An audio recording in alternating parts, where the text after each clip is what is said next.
Welcome in, ladies and gentlemen, to the BF Writers Room. We are here with the Tailgate, the Buffalo Fanatics pregame show, and we're doing something super special this morning. My name is Steve Mathis. You can find me, as always, on Twitter at Judge Mathis. But what we're doing special today, we're getting started early because it's Bills Seahawks. It's 6-2 versus 6-1. We are super pumped. We're super amped. So what I wanted to do this week and what I want to start doing in all the weeks that follows is I want to bring on some of our awesome writers here at Buffalo Fanatics and give them a chance in front of the camera to talk about their work and to talk about some Bills topics with you. So I am joined by two of our best and brightest. We got Adam down there in the lower hand corner, but he's the editor-in-chief. I guess we should be sucking up to him. But anyway, we got Zach Vaughn over from the Buffalo Fanatics website, Ben Blakely, and Adam Nanini. How you doing this morning, gentlemen? I'm great. Yeah, getting ready. Amazing. Where else would you rather be? I'm going to start off by talking about the confidence level we have heading into this football game. Like, how are we feeling? It's the 6-1 Seahawks, MVP quarterback. Zach, I'm going to start with you because you're on the top with me. What's your confidence level heading into this football game? Well, I would say that my confidence level in the Bills kind of fluctuated throughout the week. At first I thought we were going to get creamed, but then I realized that our defense has played better recently, and our offense kind of knows how to move the ball down the field. And I just think that the Bills will go as far as Josh Allen takes them. So I'm going to say that I'm kind of optimistic about this game, seeing Josh Allen going against Russell Wilson, which I know we'll talk about in a little bit, but I guess I'm also kind of leery of facing off against Russell Wilson, that passing attack. Yeah, I'll tell you what, Russell Wilson, that passing attack does scare me. Ben, how you feeling? What's your confidence level heading into this football game?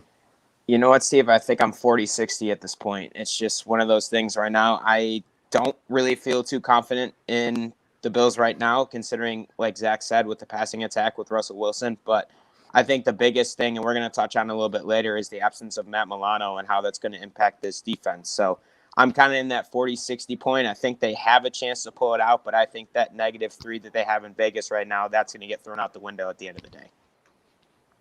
Adam, how about you? I would say this is a 50-50 game. Yes, Russell Wilson is the best quarterback in the NFL. I made that prediction before the season. But, the thing is, this defense for the Seahawks, it can't stop anybody either. And this is an offensive team that's geared to – this should be a bounce-back game for the Bills offense. And, so I say it's a 50-50 game. I think it's going to come down to turnovers and, and people are talking about, some of the new additions for Seattle or getting people back, but that's going to take time to adjust, to that. It's not going to come together immediately. So this is going to be, two offenses seeing who can get the last score. That's really what it's about. Yeah, no, I'm feeling you guys. I said on my podcast on Thursday, the Bills Guys podcast, I was with you, Ben. I said I'm feeling 40% confident. And the reason why I said 40% confident is because I feel like this is a football team in the Buffalo Bills that no offense to their roster, because it's a solid roster and we're a good football team. We're punching up this week. We're not punching down. We're not squaring up. We are punching up to an opponent. And I feel like they have an MVP quarterback, a Super Bowl winning head coach. They have that pedigree, that Super Bowl pedigree. Jamal Adams, I believe, is back this week. Carlos Dunlap is an addition that they made, over at the trade deadline. So to still only feel 10% less confident than 50-50, I think that is right around the place I am with the Buffalo Bills. And I don't think that's I don't think that's too bad of a place to be heading into such a big matchup. Obviously, I hope I'm wrong. And I think we all hope we're wrong. So hopefully the Buffalo Bills come out here and show us something. And if the Buffalo Bills are going to win this football game, a lot of it rests on the shoulders of Josh Allen. So let's have that conversation right off the bat, because we have Josh Allen, who through the first 4 games looked like an MVP candidate himself. It's kind of cooled off a little bit. By a little bit, I should mean a lot of it. He's really not in contention right now. He's still a very good NFL quarterback, but not nearly in contention to be an MVP right now. But Russell Wilson is still squarely in the lead as an MVP candidate in the National Football League. What are your thoughts going into this matchup of Josh Allen versus Russell Wilson? What does Josh Allen have to do and to sort of square up with Russell Wilson and what Russell Wilson brings to the table? Adam, we'll start with you. Well, I think there's a few things going in Allen's favor. First of all, the Bills' run game took a step forward last week with Philippe on back. We may see Cody Ford in the starting lineup this week. It would be an upgrade. Yes, we will be without Mitch Morris. But I think the Bills can run a best attack and keep Wilson off the field. That being said, football is all about matchups. New England was kind of a bad matchup for the Bills because the one thing they did well was the thing the Bills didn't do well.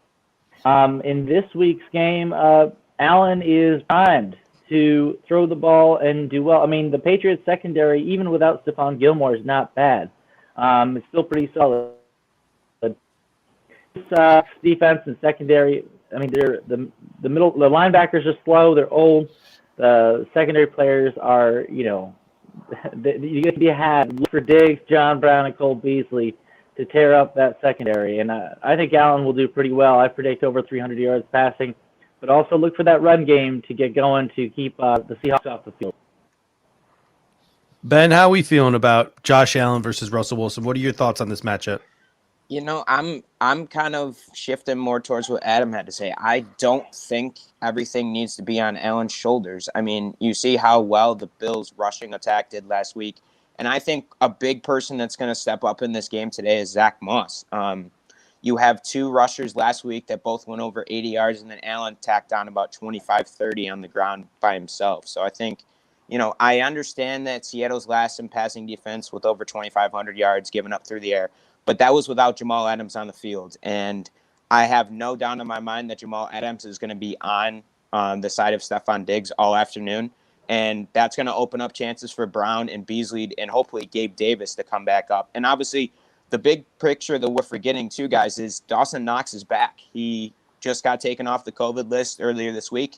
He was dealing with a concussion beforehand, and then he had a calf injury. So he's back in the lineup. I think he is going to do some great things today. But I personally don't think this Russell Wilson versus Josh Allen debate, I get it. They're both around the same kind of skill level at this point, except Russ has a Super Bowl MVP and a championship. And he also has an MVP hopefully coming up soon. So I think you really don't have to worry about Josh Allen that much. I think he's going to go for 300 yards, but I think you have to mix in that rushing attack to keep Russell Wilson on the sideline and keep that, very potent in offense with DK Metcalf and Tyler Lockett, shifted on the sideline so Buffalo can attack. Zach, what are your thoughts on this matchup of Russell Wilson versus Josh Allen? Well, I want to first say that I like both quarterbacks. Russell Wilson is like the guy that, no offense to Josh Allen, but a long time ago when he came out of college, I wanted the Bills to get him. And unfortunately, they passed him up. But at least we didn't take a punter, Jacksonville. Anyways, but getting back to the game at hand, Josh Allen will need to be the first month of the season, Josh Allen. I will say that I tweeted, I think it was earlier in the week, that I said on the Bills offense, it's almost like a good NFL offense is almost like a Three Stooges routine where you have to be able to poke them in the eyes, and then when they cover the eyes, punch them in the gut. So the first month of the year of this season, the Bills were able to poke everyone in the eyes very consistently, but they didn't have much of a gut punch. Now they're finally starting to get that gut punch, and if they can get that and the pass game going at the same time in the same game, then I think Seattle's defense should not be a problem.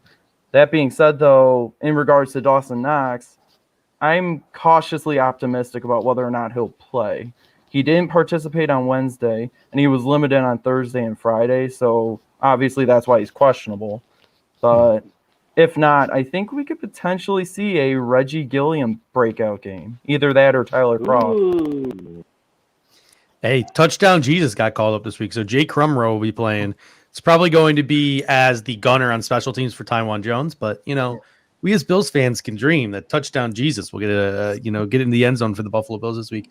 We have a great. Oh, sorry, you got a comment there, Adam? One addendum. Hey, Zach, excellent use of the Three Stooges as a football metaphor. But obviously, you didn't watch enough Stooges. You know, it starts with two fingers like this. When they block that, that's when you take the two fingers and go like that. Just saying. It's not a gut punch. It's a different eye poke. The elder statesman of Buffalo Fanatics, Antonini, coming in and correcting us on our use of Three Stooges as a metaphor.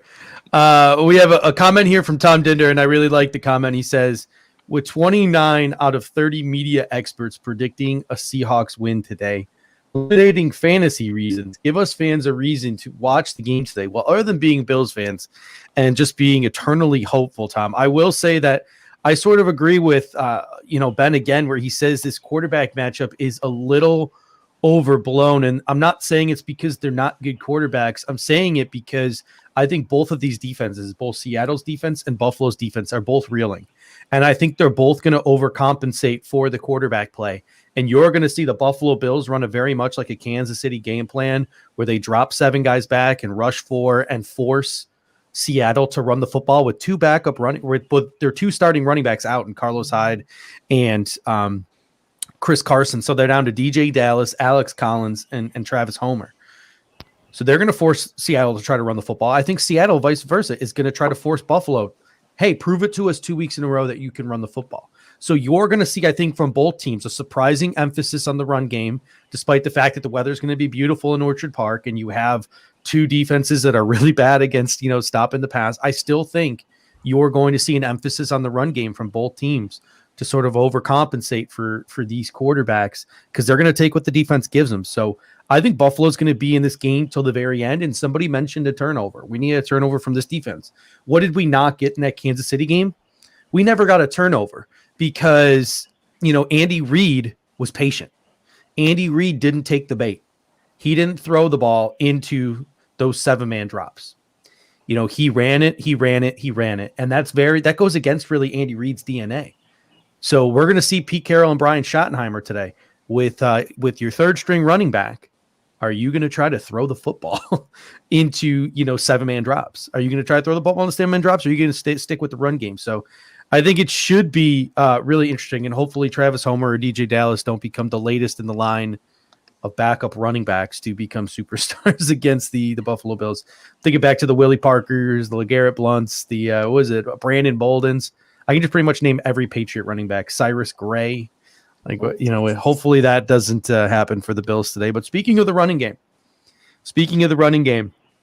Mitch Morris is out with a concussion. And we'll put the conversation about his injury aside because that's pretty scary. But it's looking like the interior of our offensive line today is going to be Cody Ford at left guard, John Feliciano at center, and Brian Winters at right guard, despite the fact that both Ford and Winters were limited most of the week in practice. We've seen Winters playing while limited, and Sean McDermott pretty much made it clear that Cody Ford will be back today.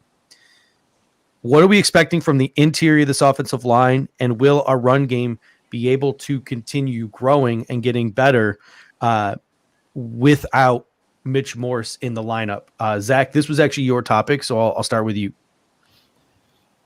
Well, I would say that I expect the interior of the offensive line probably will struggle a little bit against Seattle's defensive line, especially if Carlos Dunlap gets involved in the plays.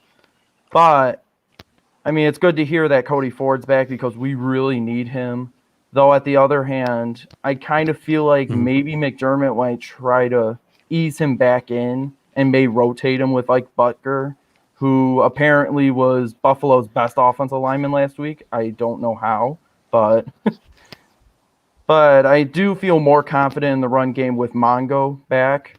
I need to send him a candygram. I swear to God, we need to send him candygram because he has been a difference maker, and it was just one game last week. But you could already tell that the run game's that much better because of him. Yeah, I'll tell you what. He was what a difference it was having him on the interior of the offensive line. Got a couple of comments here from Pullout King that I really appreciate. He said, with Mitch out, I think it's a bigger issue in the passing game and the running game. He's already not that great at run blocking. What I will say, Pullout King, is Mitch Morris, you're right. Mitch Morris is a better pass blocker and a run blocker. But with Morris being out, it forces Feliciano to center, and it forces maybe a less like it keeps Brian Winters essentially, in my opinion, in the lineup. Like it would be in an ideal situation, it would be Morris at center, it'd be Mongo at right guard, and it'd be Cody Ford at left guard. Those are some big boys at guard. And then there's Mitch Morris, the guy who can pull and run, and you can sort of cover up for the fact that maybe Mitch Morris gets pushed around a little bit in the running game with those two big, tenacious boys next to him. So just him being out and the shifting it causes, I think does cause a little bit of a distress, at least to the run game, because it keeps Brian friggin' Winters in the lineup. So Ben, my question to you is what how do you feeling about our running game today and our interior offensive line, or just our offensive line in general? You know, Steve, I think personally that I'm glad that Feliciano is back at center, just because with Morse being out. I mean, when you play 100% of the snaps last week after coming off a pec injury, you know that he did a lot of off the field stuff to get better within those 3 weeks that he was out, and he was supposedly limited in practice at that point. But in terms of the running game, I think it's going to help a lot because Feliciano is one of those guys that can easily get to the second level if he can get through the two nose tackles that he usually has to face when he plays center on a daily basis. So I think he'll be able to hit holes. But the one thing I want to talk about quickly is how Devin Singletary and Zach Moss are not the same type of runner. Because you have Zach Moss, who's more of that, I would call him a Garrett Blunt ground and pound. Because don't get me wrong, he can bounce outside if he can. But I think, Singletary's more that shifty kind of guy. I honestly think that Singletary will be used a little bit more in the passing game today in terms of screens to the outside, to the left, to the right with a pulling guard. But I think you might see a lot more Zach Moss today than you will Devin Singletary. And I just think that if you want to keep the ball rolling with bowling ball Zach Moss, you're going to have to. Because if you want to keep Seattle's offense off the field, you're going to have to run the ball probably, 15, 20 times. But that's not going to take away from Allen's passing ability. It's just going to be that thing where, is Brian Daboll comfortable what he sees at the beginning? Can his line get to the second level? And can they knock down those linebackers so Zach Moss or Devin Singletary can hit the hole and get, maybe 5 to 6 yards per carry?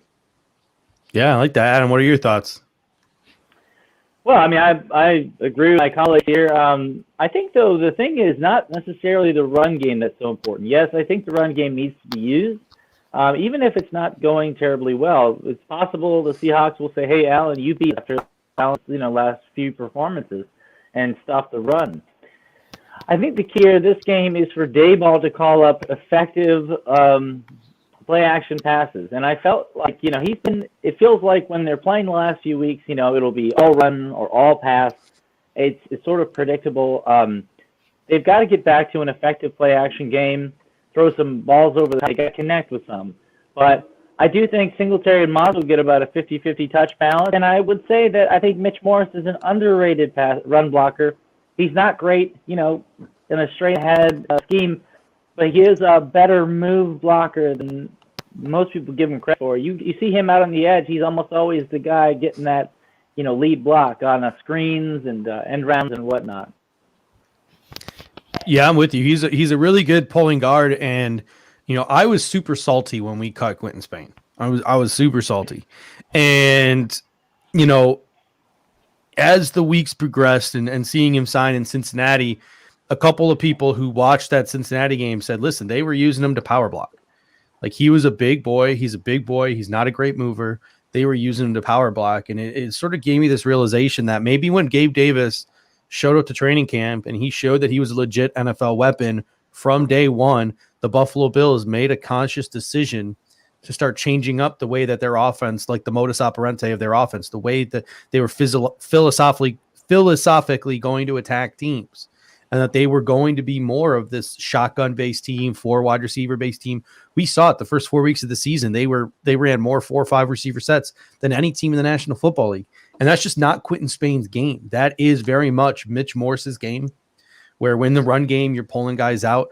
That is hopefully, but we saw the running game struggle with that. And hopefully when we get getting Cody Ford back, getting John Feliciano back, it adds just a little bit of that tenacity into the interior. And allows us an opportunity to help us move the football a little bit more. And last week, Joe Miller hosted a podcast with John Fina, former Buffalo Bill, offensive tackle John Fina, off tackle with John Fina, something he's going to do after every 4 Bills games, a quarterly report with John Fina.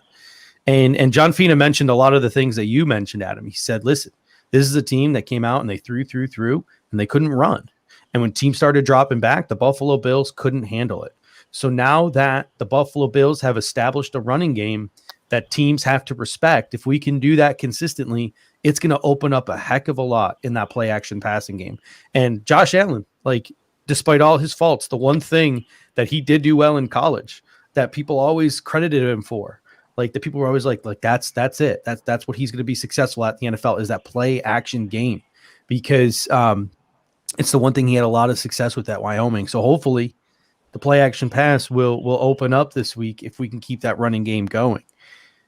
Let's flip the field here and let's go head over to the defense. Matt Milano, 2 injured reserve. What's the game plan without Matt Milano? How are we going to cover up for the fact? I know he has barely been playing the last month as it is. We've seen ourselves struggle with it. We've seen AJ Klein fall all over himself, trip all over himself week after week. Tyrell Dodson is still not available. Ben, how do we go about trying to wrap our head around how to play defense without Matt Milano? Honestly, I don't know if you can at this point. I mean, it's interesting that when Milano is out on the field with Tremaine Edmunds, there just always seems to be this sort of connection where they're bouncing ideas off one another, because Edmunds calls the plays from the sideline, what he gets from Frazier through his headset. So I think you're going to have to go with AJ Klein at this point. Obviously, Buffalo surprised a lot of people by not making any big moves at the trade deadline. Obviously, Quan Alexander, flipped teams, and a couple other linebackers went here and there. You have the linebacker from New York that moves up to Pittsburgh. He goes from a team that hasn't won to a team that's undefeated and is currently the number 1 seed in the AFC. So I honestly don't know what's going to happen. AJ Klein, like you said, he's been tripping all over himself. He's got 8 missed tackles, and that's 22% of his total tackles have been whiffs. So that's definitely not something you want to go against. And also a big thing too is the idea when Klein is in pass coverage. He's been getting, eaten up all season so far since Milano's been injured. He's given up a 109.6 QBR, 15 to 20 for, 136 yards. He hasn't given up a touchdown yet. I get that. But, Milano has 21 tackles in 5 games compared to Klein with 28. So Milano's played in 3 less games and is right behind Klein. And he also has 1.5 sacks and 4 QB hits. So I honestly don't know what you're going to do. You're obviously going to have to rely on Klein, but I think that's also going to put a lot of pressure on Tremaine Edmunds. And Edmunds, I've at least local media here in Rochester, they've been talking about it on the radio, all afternoon and, all that stuff. Edmunds is not 100%. You can clearly tell that his shoulder is bothering him. He just looks lost out there. And I think it's because Milano's not out there. And if Buffalo wants to win this game today, I think a lot of the pressure from the linebacking core is going to rely on Edmunds, because I just don't think Buffalo can trust Klein at this point. Yeah, we got a couple of good comments from the comment section here. Kyle Wilson says, if Deron Lee can go, he's an athlete. Unfortunately, Deron Lee was not called up from the practice squad on Saturday, so he is not an option for the Buffalo Bills today. They have no ways in which to activate him before game time. They missed that window. And someone else, Lone Wolf, says, hey, I'm chalking up this year to a learning experience for Edmund. Hope for better next year. Sad to say. But listen, like Lone Wolf, if I'm going to say anything to you, it's that we are 2 weeks away from a bye week. We are 2 NFC games away from a bye week. So if there's a chance for Tremaine Edmunds to get right, it's over these next 3 weeks with 2 NFC opponents. Just go out there. It's like, I hate to say it, but it's an NFC opponent. Throw caution to the wind. Get a little bit more aggressive. These games aren't, I don't want to say these games don't matter. Every game matters, but they're NFC games. In the big picture of things, the games after that bye week are more important than these games these next 2 weeks. So throw caution to the wind. Get a little more aggressive, Tremaine Edmunds. Feel a little bit more confident. Take a little more risks. Get your body right in the bye week, and then let's get this thing rolling after the bye week. That being said, Zach, where's your mind at with this defense right now, sans Matt Milano? What can they do to sort of try to get back on track? Well, I would say that one thing is to keep Klein off the field, as unrealistic as it sounds. But I would say, to be honest, the only reason he should be on the field is to be in that Andre Smith role that we saw last week as that third linebacker just for run stuff on a 4-3. I think that they may even need to just go with Dean Marlowe or Jaquan Johnson as the nickel linebacker if they needed to get someone quicker in pass coverage. But I would say that I expect them today to roll out a similar game plan to the Chiefs game where they try to just prevent Metcalf and Lockett from tearing them up deep and force them to run. And I would just pray to God, the number one thing they need to do is make tackles. Just make the tackles the first time. Yeah, no, I'm with you. Someone in the comment section even said the same thing. Three Musketeers Adventure says zone scheme will work if we tackle. Easier said than done. We don't tackle anyone.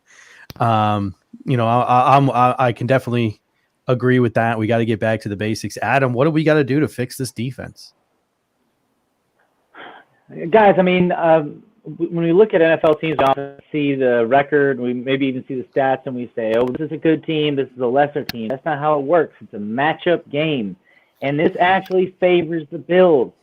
DJ Dallas is not going to be the receiving back out of the backfield that their other running backs are. So that's going to put a lot less pressure on A.J. Klein. Also, Matt Milano's pass rushing ability will be missed, and certainly anytime you can get Milano, that's awesome.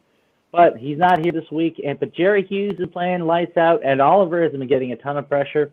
We'll see what we get out of the rookie A.J. Epinesa. They've got to get home a little bit. But I think this Bills secondary can hold up decently. I think we can limit the Seahawks. We're not going to stop them. But I think defense to defense, and it's a passing game versus passing game, I really think the Bills have an advantage here, and this is a matchup game. They don't have the weapons to take advantage of our weak linebacking. So, and Edmonds, yes, he misses Milano, but he misses most is a really good one technique tackle because he has a really hard time getting off blocks, and you're seeing that this season. But I'm looking for him to have a good game today. But look for that Bills secondary to step up. Yeah, no, I'm with you, and I think the crux of a lot of people's issue right now is AJ Klein. Like whenever you talk to anyone about this defense, it's AJ Klein, AJ Klein, AJ Klein. And I think the biggest hope I think that we should have as Bills fans today going into this game is a man by the name of Del'Shawn Phillips because Del'Shawn Phillips has been activated off of IR. Cross your fingers.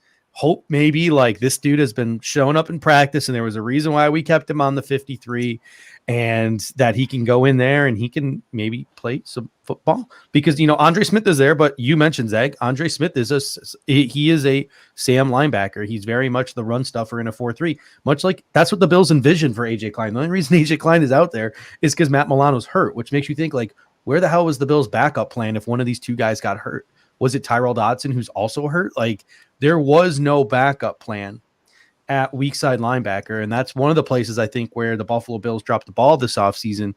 Maybe they were hoping Voshon Joseph would be that guy and he just never showed up. But, Jay Davis mentioned Voshon Joseph. Apparently he hasn't signed anywhere. Like he's an NFL street free agent. So clearly, something wasn't right with him. Either they missed him as a prospect or the injury is still bugging him or something because Voshon Joseph is still sitting out there on the streets. But you never see it.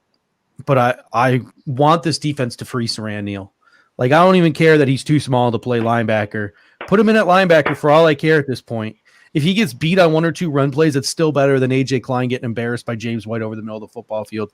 I remember the Kansas City game. Saran Neal came in for like one play, was one-on-one with Travis Kelce, and just shut his ass down. Mm-hmm. And then he walked off the field and never played again. Like, I don't know what the man has to do to get on the football field, but the Buffalo Bills refuse to free Saran Neal, and it's week after week. I'm a huge Saran Neal stan, so it's getting frustrating for me. Speaking of players in the secondary, Levi Wallace versus Dane Jackson. This is a conversation that I think which one of you guys brought that up that wanted to have that Levi Wallace versus Dane Jackson conversation? Was it Zach? All right, so Zach, we're going to lead it off with you. Where do you stand on the debate of who should be CB2, because there are two very good wide receivers that we are going up against today in Tyler Lockett and DK Metcalf, and CB number 2's got to cover one of them. Well, I will say that I've been on that Dane Jackson bandwagon since the preseason. Like in my roster projection, I said that I looked at the game film. I loved what I saw. He always puts his head down. He's able to just make the tackles. He's willing to do that. However, I feel like Levi Wallace is probably the smart option today because he has experience in that starting spot. Even though Dane Jackson had a higher Pro Football Focus grade in his one game against the Jets than Levi Wallace has had over the past 2 seasons. But I don't think it will really make much of a difference. I think DK Metcalf is going to be an issue, or Tyler Lockett will be an issue for whoever Trey White's not covering. I would just love to see Levi Wallace go in and shut him down. And if he can't, maybe you rotate in Dane Jackson. Maybe you do a rotation just to try to keep him fresh or something. But I don't think it's going to make much of a difference today against that receiving core. Ben, what are your thoughts on Levi Wallace versus Dane Jackson in that secondary?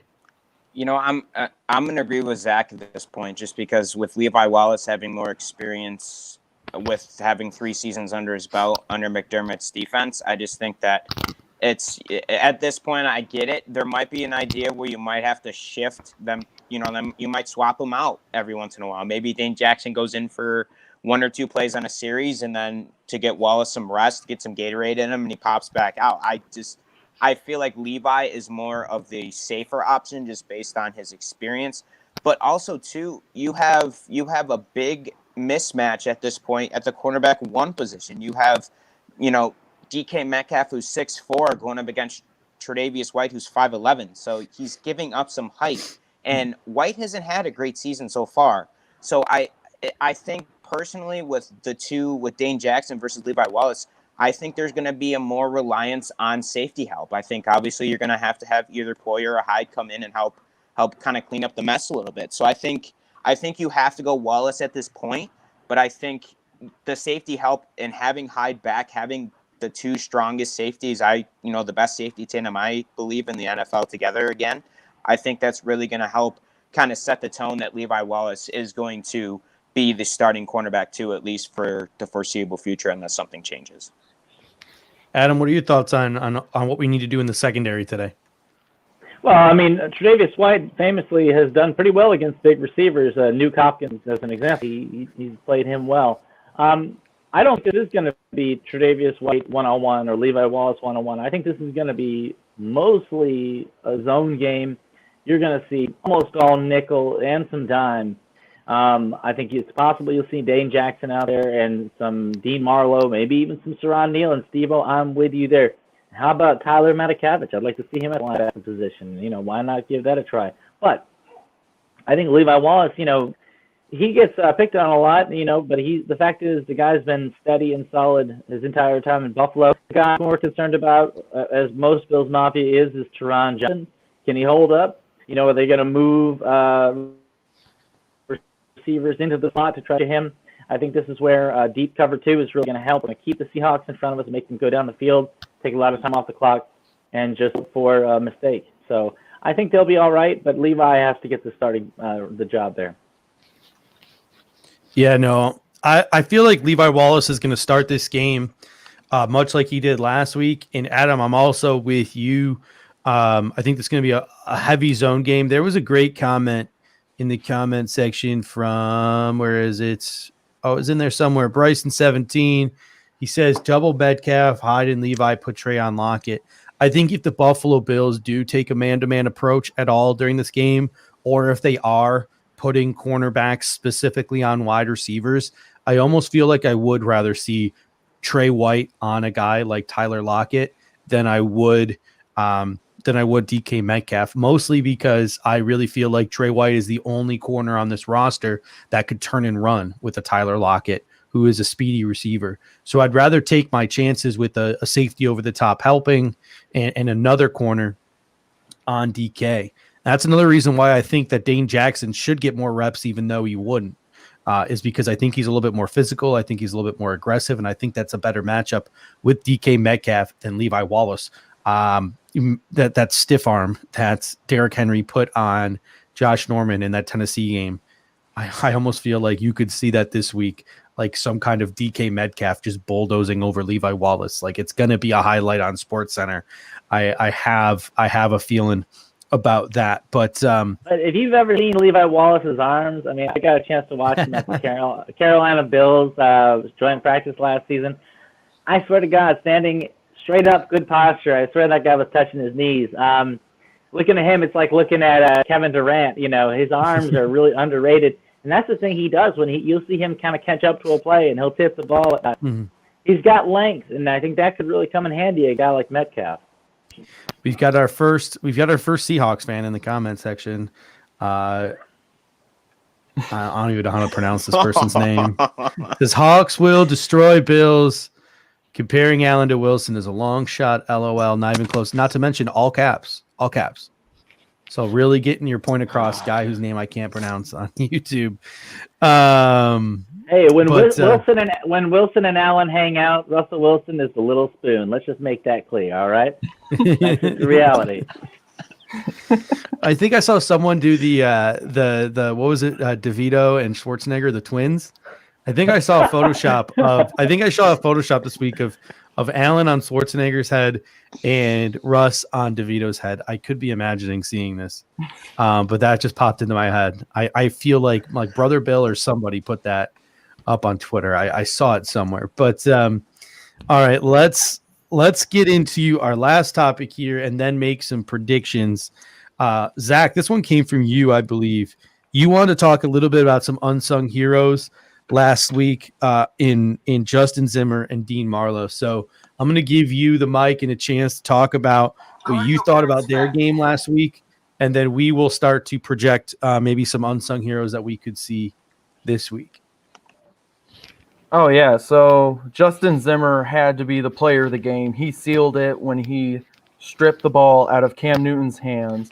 That was probably the most impressive strip I have seen all season, besides Justin Zimmer's other one that didn't technically count against the Chiefs.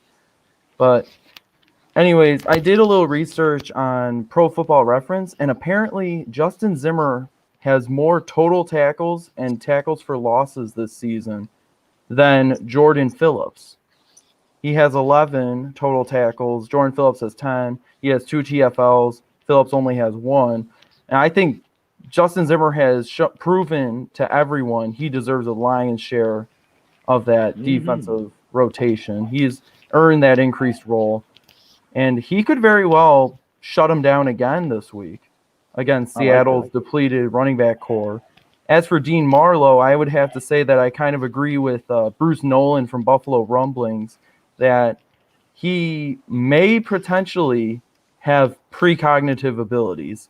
I mean, in that Jets game, he was able to get A.J. Epineza to stand up on the edge, and that led to a stuffed run on a pitch play. And also, I guess it's not surprising considering he spent his entire career in McDermott's defense. And there's a reason that they keep bringing him back. I think he had been cut like 3 or 4 times in a season by the Bills, well, a couple of years ago or something, but he keeps coming back. And there's a reason they like him, and while he may not make the big plays on the field, he was in the right position to recover the fumble, and he did an okay job in relief of Micah Hyde last week. Yeah, I will say this. Dean Marlowe clearly knows the defense. I'm like the anti-Dean Marlowe. I believe Dean Marlowe's backup, mostly because I'm a Saran Neal stan. But you mentioned Justin Zimmer. And that's one of the things that I've been freaking out about over the last couple of weeks is it seems like every single week it's Ed Oliver and Quentin Jefferson, and then they rotate them out for Vernon Butler and Justin Zimmer. For the love of God, can I get Justin Zimmer next to Ed Oliver? Like, can I just see that once? Like, I'd like to see that once. It's like Sean McDermott and Leslie Frazier are to defensive tackles what Chan Gailey was to running backs. It's like, well, sorry, nope, not his turn. Not his turn. Can I see Justin Zimmer with Ed Oliver just once in my lifetime? I'd like to see Justin Zimmer on the field with Ed Oliver or Quentin Jefferson, because I think it would free those two up to do a little bit of what they do better. But that brings up the comment, like, who's going to be the unsung hero this week? Who's going to get that strip? Who's going to recover that fumble? Who's going to have that precognitive ability to help the Buffalo Bills make a big play? Who's the guy we're going to be talking about when this game is over that maybe people aren't expecting? Ben, I'm going to start with you. I think I'm going to go with Ed Oliver. I just think that's, he's been playing very, very subpar this year so far. He really hasn't been getting a lot of pressure. And I think with the way Justin Zimmer has played the past couple of weeks, especially with that strip sack on Cam last week to seal the win for Buffalo against New England, I think Ed Oliver's going to have to come out of the trenches and just do something. I mean, it might just be something as, a sack late in the game that stops a drive for Russell Wilson and they have to punt the ball away with less than 3 minutes to go. I don't know exactly what he would do.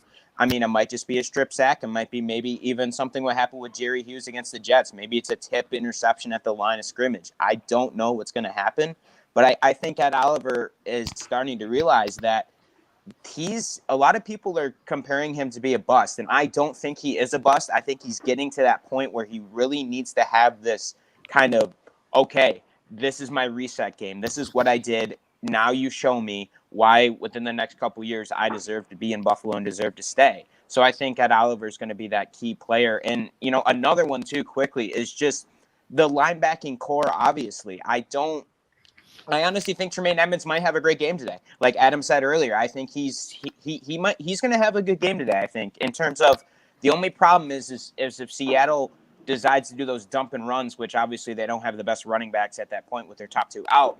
I think Edmonds is going to have a good pass rushing game. I think he is going to get some tackle for losses and maybe a couple quarterback hits. I think those two are going to be those guys that you're going to have to sit down and watch after this game if Buffalo does pull it out to say, we deserve to give these guys a game ball, and they're the one hopefully that will change the season around for Buffalo and finally get that marquee win they haven't had yet. Yeah. We got the man himself chiming in. Well, first of all, before we get to Rico, just keep saying positive things about the Buffalo Bills, and ruin Bernardo's day here. This is my new favorite thing is just to watch him just absolutely triggered in the comment section. But Rico chimes in with Jefferson. We need more of our best defensive tackle on the field. I would agree that Justin Jefferson. Quentin Jefferson has been very, very good this year. I would disagree with you a little bit, Ben, saying that Ed Oliver hasn't been good this year. I think he's been getting a lot of pressures.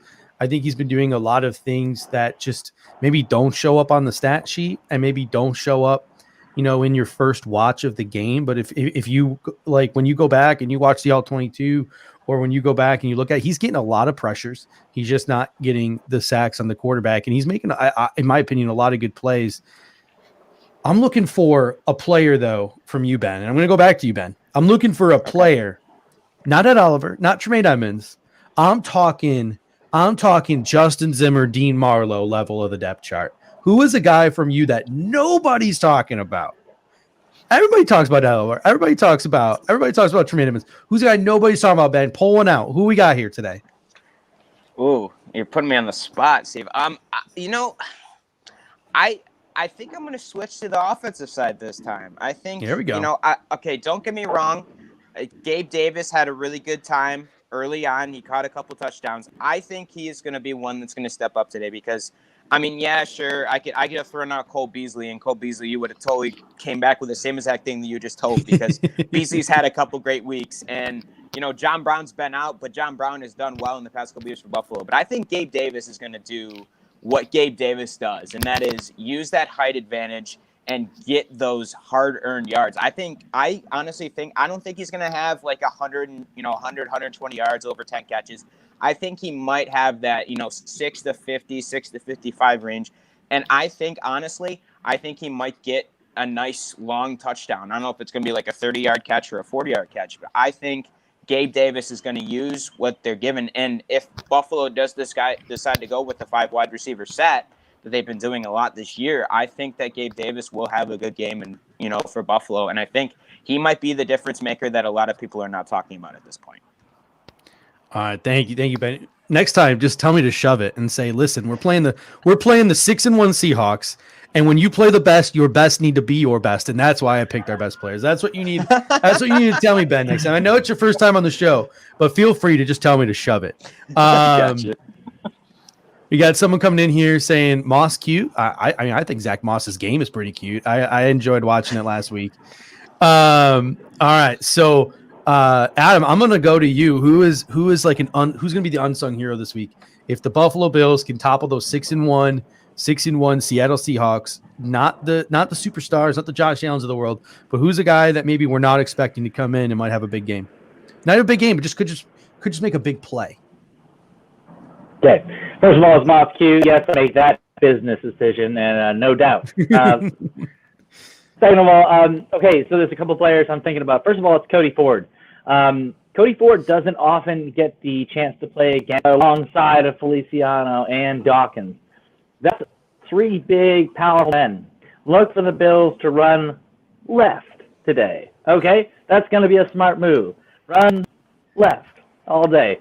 And I think that's going to be really interesting. I think you're going to give Cody Ford some confidence by getting him running the ball, moving forward, doing what he does well. He's a giant man. And so I look forward to seeing him do well. In fact, I would run right at Carlos Dunlap if he's playing that left defensive end or, against the left tackle, So Cody Ford is one. Oh, sorry. I dropped myself. Sorry. All right. The second one is, I would say we got. Now, this is not a no name, but I feel like he has been overlooked a lot the last few weeks for how he's been playing, and that is Jordan Poyer. Jordan Poyer has been flying all over the field, making all the tackles he needs to make. I mean, he's led the team in tackles or been close the last few weeks. If we're going to get some deep, big plays on defense, I think you're going to see Jordan Poyer around the ball. So Jordan Poyer, Cody Ford, those are my guys this week. And a better tripod. That's also, Zach, you started this thing off, so I'm going to give you the last one here. Who do you think is going to be this week's Justin Zimmer or this week's Dean Marlowe? Okay, well, I have a few potential options on offense and defense, but I'm going to give you who I think will most likely be the unsung hero on each side. On offense, it's a guy I've loved ever since he's come to Buffalo. It's the jet sweep artist, Isaiah Mckenzie. Ooh. And the reason I say this is not because of necessarily just the jet sweep this week, but Tywan Jones is out.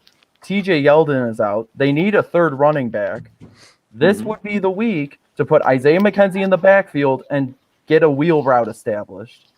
And then, and I said this in my roster projection back in August. I think that Isaiah Mckenzie could be our Cordarrelle Patterson back when he was in New England, the way they utilize him, the way he's being utilized in Chicago. Only I think he could be used to a much bigger extent in the pass game. So on offense, I'm saying Isaiah Mckenzie.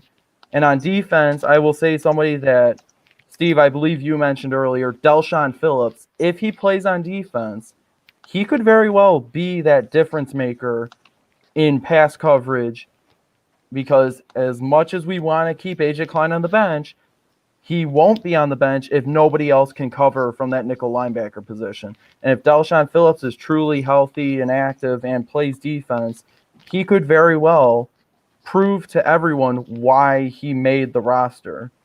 Because I think right now everyone assumes it was for special teams, and I'm just hoping that it's more than just that. Yeah, I'm with you, Zach. You actually stole my guy. I was going to go with Del'Shawn Phillips. I'll agree with you, too. I don't know if he could be Cordarrelle Patterson because of the size difference, but I think the point you're trying to make is, like, he should just be more involved in this offense. Like, I find myself week after week thinking to myself, like, man, I wish Isaiah Mckenzie was a little bit more than just sort of the decoy on getting the occasional jet sweep. I was going to say we saw in the Miami game, but technically we didn't see it because the cameras were out. But when the cameras were out, Isaiah Mckenzie even caught a pretty big pass that sort of started flipping the momentum to the Bills' side during that Miami game. So it'll be really interesting to see if maybe with Seattle having such a bad pass defense, we see a little bit more Isaiah Mckenzie involved in some 4 or 5 receiver sets, maybe take a little bit of the pressure off of John Brown if he's still not 100% right. Gabe Davis on the outside, guys like Beasley and McKenzie on the inside. So I'd like to see him more involved. And I'm really going to rack my brain now trying to think of who I'm going to have as my unsung hero. So I'm just going to kick it over to Richard Greenwood while I think, because he says touchdown Jesus.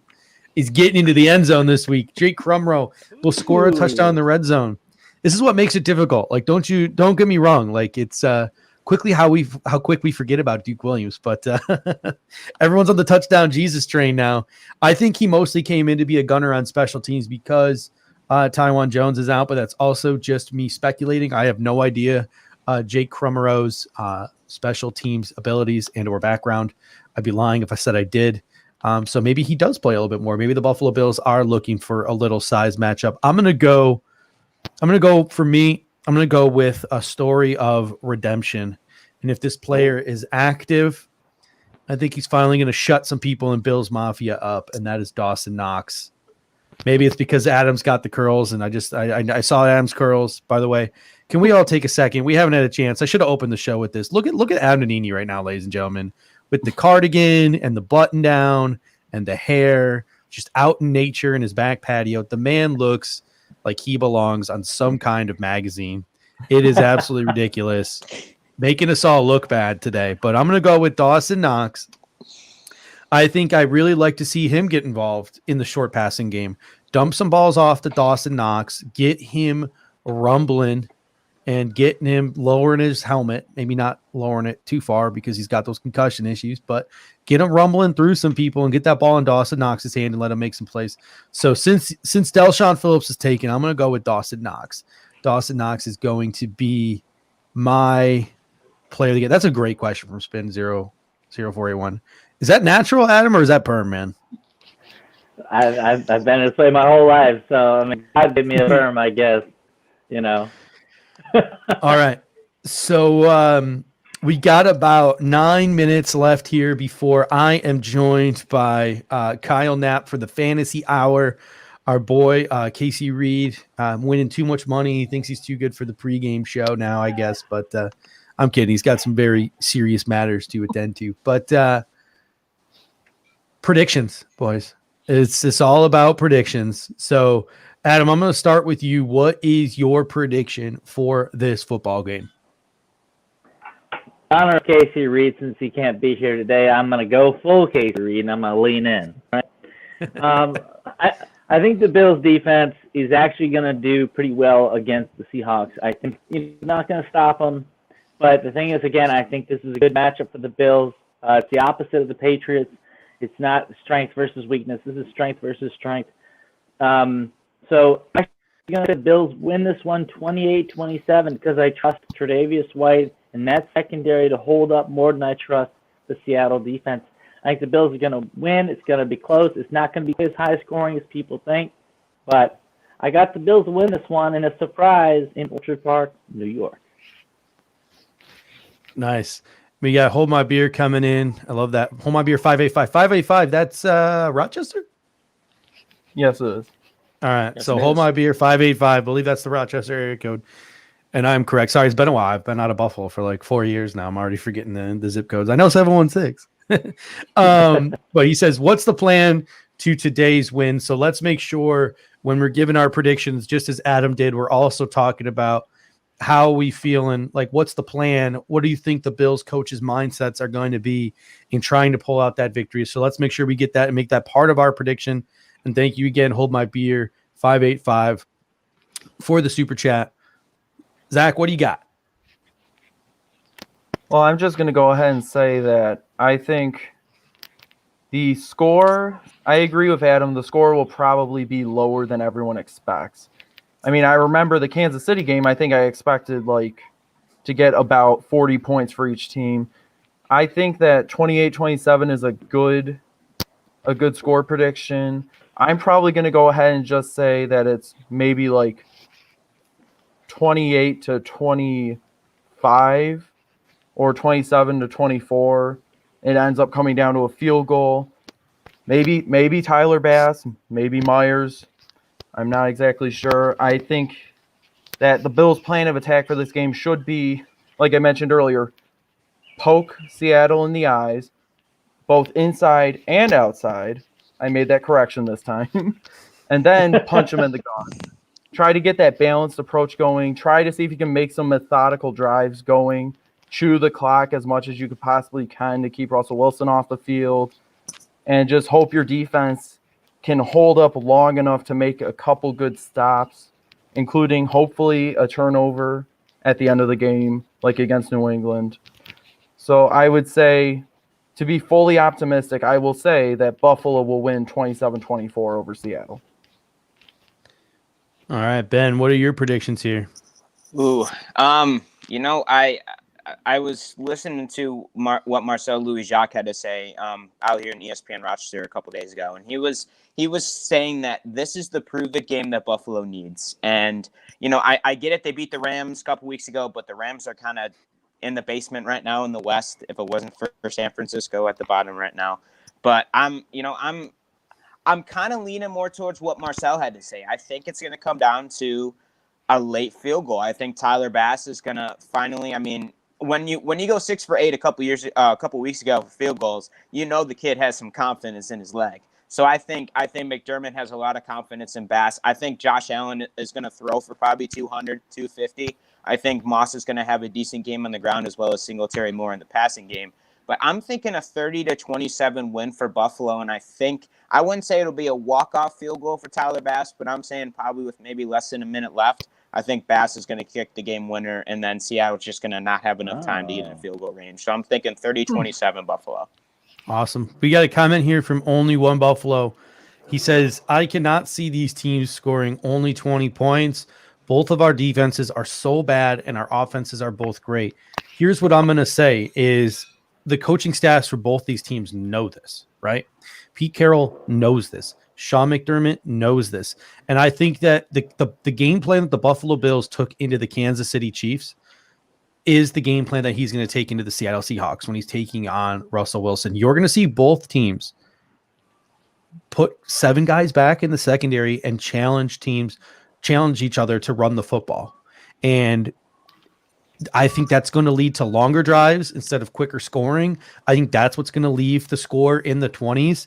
I think that, Seattle hasn't kicked a lot of field goals this year. My prediction is Buffalo is going to be up 27-23 heading into Seattle's final possession. That is my prediction. Buffalo is going to run the football, sustain some drives. They're going to punch a couple in. They're going to get their 3 touchdowns. And they're also going to kick 2 field goals, and they're going to have 27 points. And on defense, they're going to give up theirs to Seattle. They're going to give up their 2 touchdowns, and Seattle's going to have kicked 3 field goals. By the time we get to the final possession, it's going to be 27-23, and it's going to be up to the Buffalo Bills defense to stop the MVP, Russell Wilson, from scoring a touchdown on the final drive to win the football game. That's what I'm feeling. So my prediction is going to be, no offense, 30-27 Seattle over the Buffalo Bills. But I think it's going to come down to that last drive, and it's going to be up to the Buffalo Bills defense. Stop them. I think this game is going to go down to the last drive. Like I said before, we're punching up to that opponent. That's why I'm predicting Seattle to win. But despite the fact that we're punching up, I still give us a 40% chance of winning this football game, which means our roster's good enough for me to only lose about 10% confidence of thinking this is a 50-50 game. So I'm going Seattle 30, Bills 27. Last drive, we are all very, very sad and drinking very, very much post-game. All right. We the whole Bills defense sucks, and there's some truth in that. But, really what we're talking about is the Bills' run defense sucks. The third down defense has struggled definitely as well, but it's not like teams are just airing it out versus the Bills this season. That's a misnomer.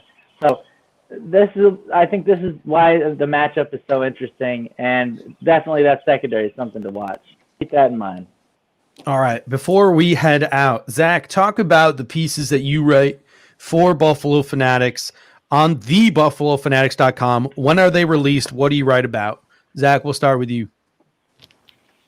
Okay, so every week on Tuesdays, I usually release an article. And what I try to do on those articles is I try to take who I feel is like potentially an unsung hero or one of the players of the game, and then try to compare them to past players. This past week, I released an article about Devin Singletary and Zach Moss as a rushing duo, comparing him to the past rushing duos like O.J. Simpson and Jim Braxton, Kenny Davis and Thurman Thomas and Derek Holmes, and Freddie Jackson and C.J. Spiller, who, even though they were only a duo for one season, they were teammates for a while. So But I also compared Stephon Diggs to Andre Reed earlier in the season. I compared Josh Allen to the franchise greats. Those articles come out on Tuesdays. It's called the Buffalo Bills 2020 Vision Profiles. I also try to do some articles sporadically at the end of the week as well. I will probably try to do one this week as well. So go check them out. I'm also on Twitter at zvaughn2712, tweeting about the Bills and football all the time. Nice. Ben, how about you? What do you got cooking up there at the blog, and what days are your stuff released? Right. So I'm kind of more on that shift to the times where Buffalo really struggled. So I released a piece last week about how Marshawn Lynch, the trade in 2010, that Buffalo won that trade with Seattle, even though Marshawn Lynch went on to win a Super Bowl for the Seahawks in the West Coast. So I'm more on that side. I got a couple of ideas cooking, possibly one where I believe that Eric Moulds is actually the best Bills wide receiver of all time, not Andre Reed.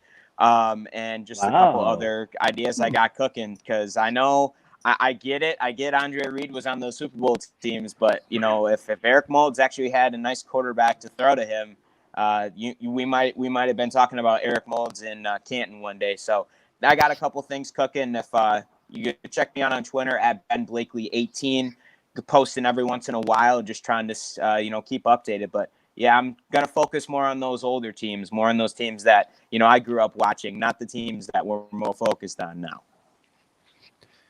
All right, gentlemen, it has been an absolute pleasure. We're going to have to make this a regular part of the pregame show, methinks. Get all the writers in here in the 9 o'clock hour and give you guys a platform to show off all your stuff, because it's some great work going down at the BuffaloFanatics.com. I know that Adam Nannini will tell you that. He's our editor and chief, so he spends his long nights correcting people's comma usage. Oh man, so many. How happy are you that you don't have to correct my comma usage anymore? Steve-O, that cut my workload in half. I mean, I gotta tell you, like, I can take vacation days. It's nice. All right. Well, it has been an absolute pleasure, gentlemen. What I'm going to do right now is I'm going to cut it to the kingpin. We got a message from our main man, Pierre, and when the message is over and through, I will be back with the pregame fantasy football show with Kyle Knapp. Thank you, Zach. Thank you, Ben. Thank you, Adam. Until next time, go Bills. Go Bills. Go Bills. Buffalo Fanatics, look, I'm going to give you my 5 reasons why these Seahawks have to worry about these Buffalo Bills. Number 1, Josh Allen. They're going to have to figure out a way to stop a guy who's been consistently taking advantage of bad defenses. And the Seahawks aren't just a bad defense. They're the worst defense in football. So Josh Allen should have a field day statistically at the very least. Number 2, the Seahawks are going to have to stop the second leading receiver in Stephon Diggs. They have to limit the big plays, but that's where Seattle's worst at allowing big plays.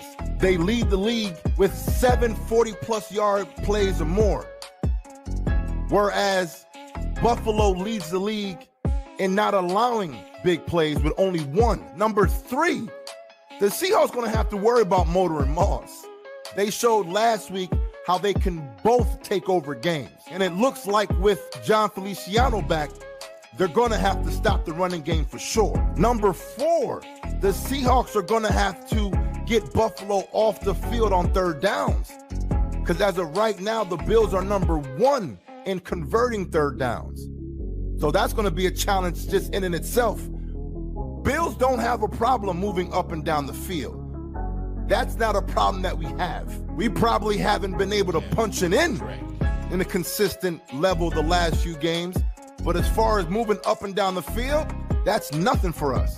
So the Seahawks are going to have to watch out for that. And number 5, the Seahawks better not make it close in the fourth quarter, because we already know what's going to happen. Josh Allen is known for doing some clutch things. If you're going to beat the Buffalo Bills, it better be a blowout. Don't make it close, because Captain Clutch might have to come get you. It's the Kingpin, and I'm out.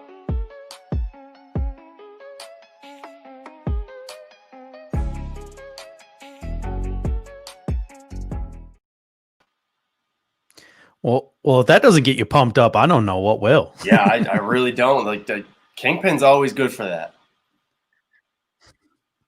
All right, ladies and gentlemen, welcome back to the Tailgate. We are now in the fantasy football and betting hour of the show.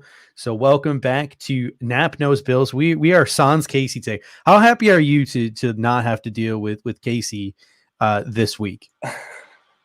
Look, I think Casey's just running and hiding, to be completely honest. He's lost his bet to me 2 weeks in a row now, I believe. Yeah, 2 weeks. He hasn't won since the first week we've done this. He's running and hiding. I kind of just feel bad that he doesn't win against me. So I won't talk down about him too much, because he does know what he's talking about. He's very good at what he does. He obviously wins a lot of money, just not against me. So I guess I miss him though, because I miss taking his money. Yeah. All right, so you are stuck with me this week for the next hour. We're going to be going through each game by game. We're going to be talking the over unders. We're going to be talking the point differentials. We're making our picks, telling you guys where to spend your money if you are the betting folks. And as we roll through each game, we'll be talking about fantasy as well and taking your fantasy questions, your stardoms, situms, your rate, your lineups towards the end of the hour here on the Tailgate Fantasy Football Edition. Let's start with Bills Seahawks. Let's start with the big one. All right, let's jump right in. Buffalo Bills versus Seattle Seahawks, 6-2 versus 6-1, yet somehow buried in the 1 o'clock hour, not even the number 1 p.m. national game. It only gets half the map. Doesn't get the full map. Big reason for that is for some reason Baltimore and Indianapolis is also in the 1 p.m. hour as well. The fact that they're burying so many quality football games in the 1 p.m. hour. And there's not very many late games either. It's weird. It's the NFL is they're different and they do their own thing. They don't care what the people think. But Seattle -3, despite the fact that the Buffalo Bills are at home, which means that the bettors truly think that the Seattle is about a 6-point favorite because they usually give the home team 3 points. So Seattle -3. How are you betting this game? I don't think people are going to like the way this is starting. I'm going Seattle. I think I know neither defense is very good right now. Neither defense is playing as well as they could be. Both defenses actually have some talented guys on the roster, which is really odd considering how poor the defenses have been playing in general throughout the year. But I think what it comes down to is Seattle's offense has just been so much more consistent.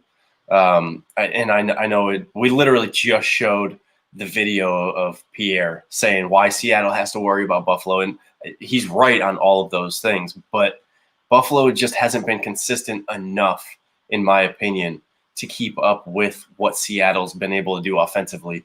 And if you especially go with Seattle's really high-powered offense with some great wide receivers against a Bills defense that has quite honestly struggled against the passing game, it worries me.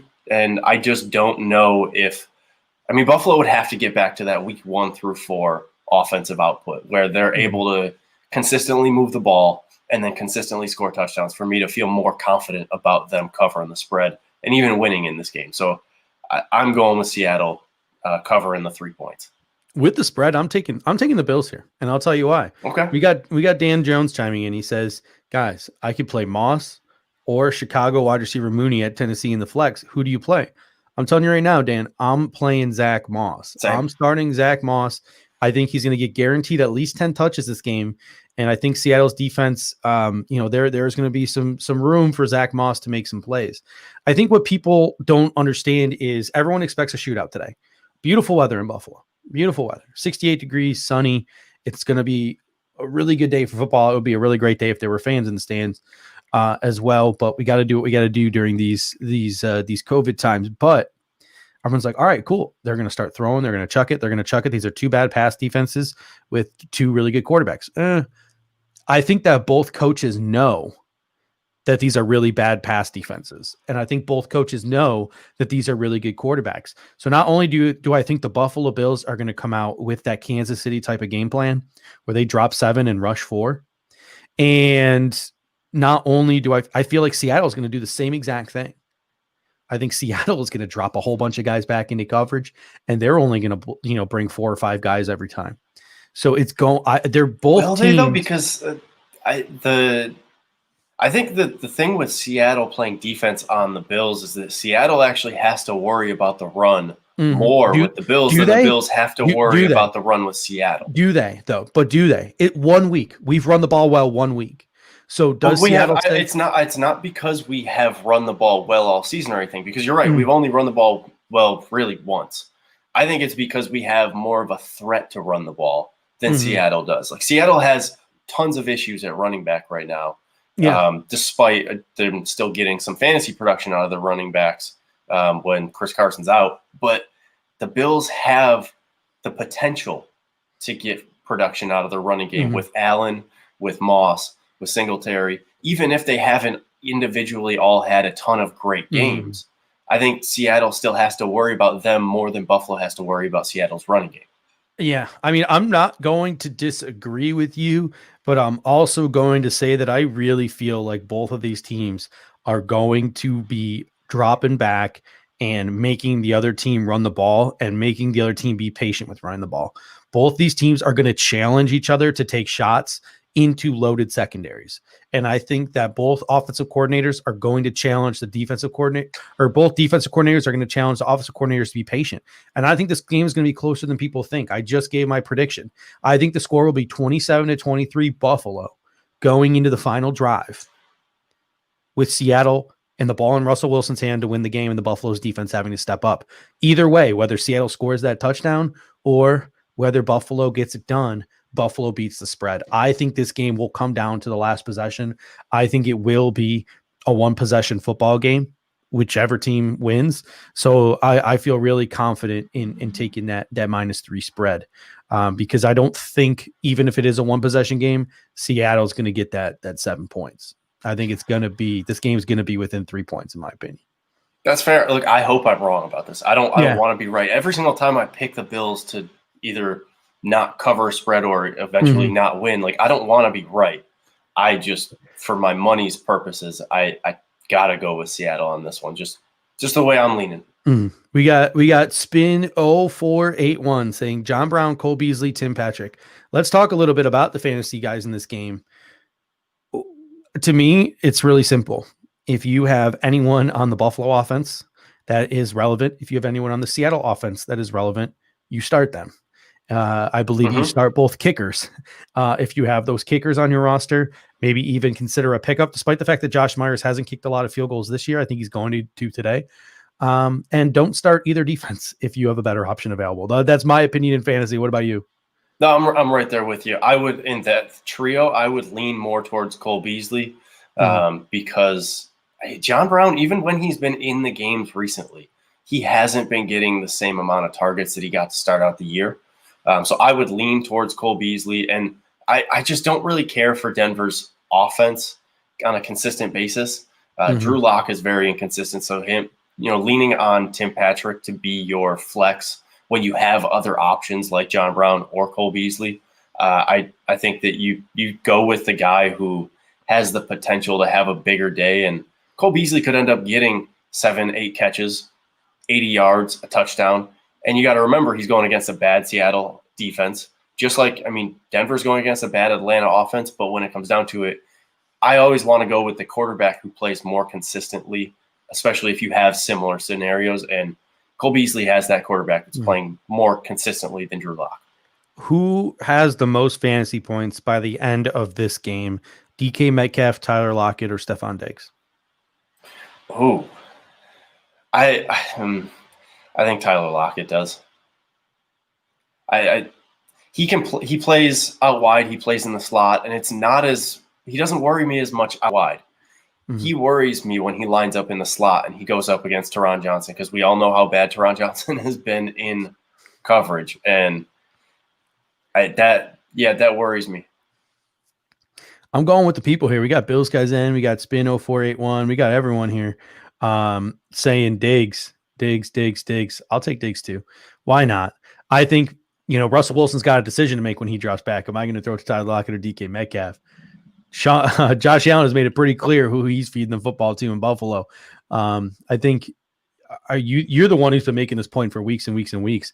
Throw the ball to Cole Beasley, damn it. Like, throw it more often to Cole Beasley. Yeah. He's been locking into Stephon Diggs. So I'm going to go to Stephon Diggs because Diggs and Allen to Diggs is essentially like Rodgers to Adams. It's like when they're on the field, that's where the ball is going. Got a great question here from Brian P. Do you start Russell Wilson or you start Josh Allen in fantasy today?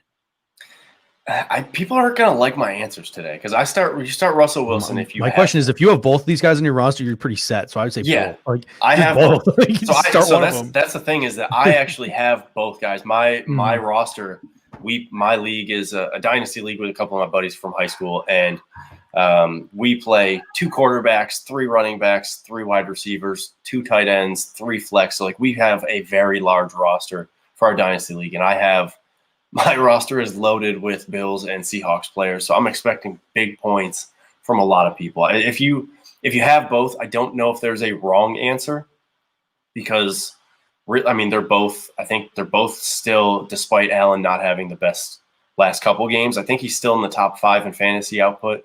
But I would stick with the guy who's leading the MVP conversation, who's playing the best football in the NFL week in and week out. If you have both, go with Russell Wilson, but if you want to play Allen, like I understand it this week. Got a question here from Jay Davis. It says completely out of the context, but Nap, which sports betting app do you use? Where are you placing your bets? So I don't have sports betting legalized in Ohio at the moment. So I use the lines that I use for this show. I get from the FanDuel Sportsbook, but my you bookie totally is you totally don't place bets. Like that's just my it's legal bookie. now. Yes. You look. go since to your. It's not legal. My bookie is the way to go. Yeah. If you have it, or the FanDuel Sportsbook app, that's also great. But because it is not legal in Ohio, I definitely don't use anything. Being out here in Arizona, FanDuel, DraftKings, I definitely don't Venmo Casey Reed to place bets for me on a weekly basis. That's definitely no. You definitely don't. Definitely not something that I do. The Action Network is another great place to go, but yeah, my bookie is generally pretty consistent. What in New York, is it legal in New York to gamble now? Because I know a lot of people head over to the casinos. I don't think it is. Stuff. I think New Jersey and Pennsylvania. So like you gotta go somewhere else to place bets. But yeah, so in terms of which sportsbook apps you want to use, it really depends on what you like doing. I think FanDuel is probably the best one for if you're just looking to bet straight up, like I want to bet the spread, I want to bet over-unders. If you want to bet player prop bets and stuff like that, or if you want to get a little weird with your bets, I honestly would use the Barstool Sportsbook because they get really creative with their bets, and their lines aren't always the best when it comes to the spreads and the over-unders, but they have some really, really interesting, some cool bets to look into. Like they have the Hansen, which is literally just every single game on Sunday. You can either bet the over or the under combined, and they do stuff like that for all the games really in every single sport you could think of. So it depends on how you want to place your bets, what bets you want to look into placing. All right, so we got Bryson 17 coming in with Justin Jefferson, Darius Slayton, or Mike Williams. I will preface this by saying we're going to do like a full half hour towards the end of the show where we're just doing fantasy stardom, sit-em. We're going to roll through the over-unders in a second, but let's lead off with this question just because I know Bryson was asking it, and we didn't really make that preface. So what are you going with here? Justin Jefferson, Darius Slayton, or Mike Williams?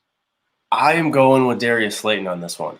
He's been he's been Daniel Jones' favorite target all season. And he definitely has a little bit of the boomer bust capability. But if you look at Mike Williams only has, I think, 2 or 3 actual good fantasy output games. Justin Jefferson, same thing. He hasn't been as consistent, but when they hit, they both hit big. With Darius Slayton, he's been a lot more consistent where he's getting targets and he's found the end zone a couple times this year. But when I look at that, I just look at who's the guy who you can rely on most. And despite Jefferson and Williams both having that big play potential, Darius Slayton has that big play potential while also being a consistent, he has that consistent production. And I'll tell you what, I'm actually starting Mike Williams in one of my fantasy leagues this week because James Robinson's on a bye, so I had to move a running back up, and I have to, start a wide receiver that I don't typically start in that flex position. And Mike Williams has been heating up the last couple of weeks. Him and Justin Herbert have really started to find a connection. I think my gut reaction tells me Justin Jefferson. Like I want to go Justin Jefferson. You're right. Slayton is the most consistent. My gut tells me Justin Jefferson. But if I'm giving you, like, honestly, week to week matchups against the Raiders defense, who have some shoddy corners, I would say Mike Williams might be a safe bet this week to get you that 12 to 15 points that you need from your flex spot. Yeah, this is one of those weeks with those three matchups where you have Minnesota going up against Detroit, who Detroit has a suspect defense right now. Their best corner is not really playing his best still. Mm-hmm. You have the Raiders, who, like, I don't know what to think about their defense, because there's weeks where they show up and then there's weeks where they just are terrible. And then the football team, like, they have a good defense, which is very odd. But for me, like, I still go back to I trust Darius Slayton to continue his fantasy output, because he's done it pretty much week in and week out so far this year. Yeah, someone chimed in the comment section. Baker just got put on the COVID list. Oh, the Browns don't play this week; they're on a bye. Something tells me that he wouldn't have been put on the COVID list if the Browns didn't have a bye. Because I just read sort of the first paragraph of the Pro Football Talk article that says he himself doesn't have COVID. He came into contact with a staff member who has COVID. So if he tests negative, he'll be back to practice by Wednesday, and the Browns are on a bye this week. So my guess is if the Browns were playing today, they probably would have PCR tested him and let him play. Probably. That's my guess. Yeah. Is probably what would have happened. So let's start with Denver, Atlanta.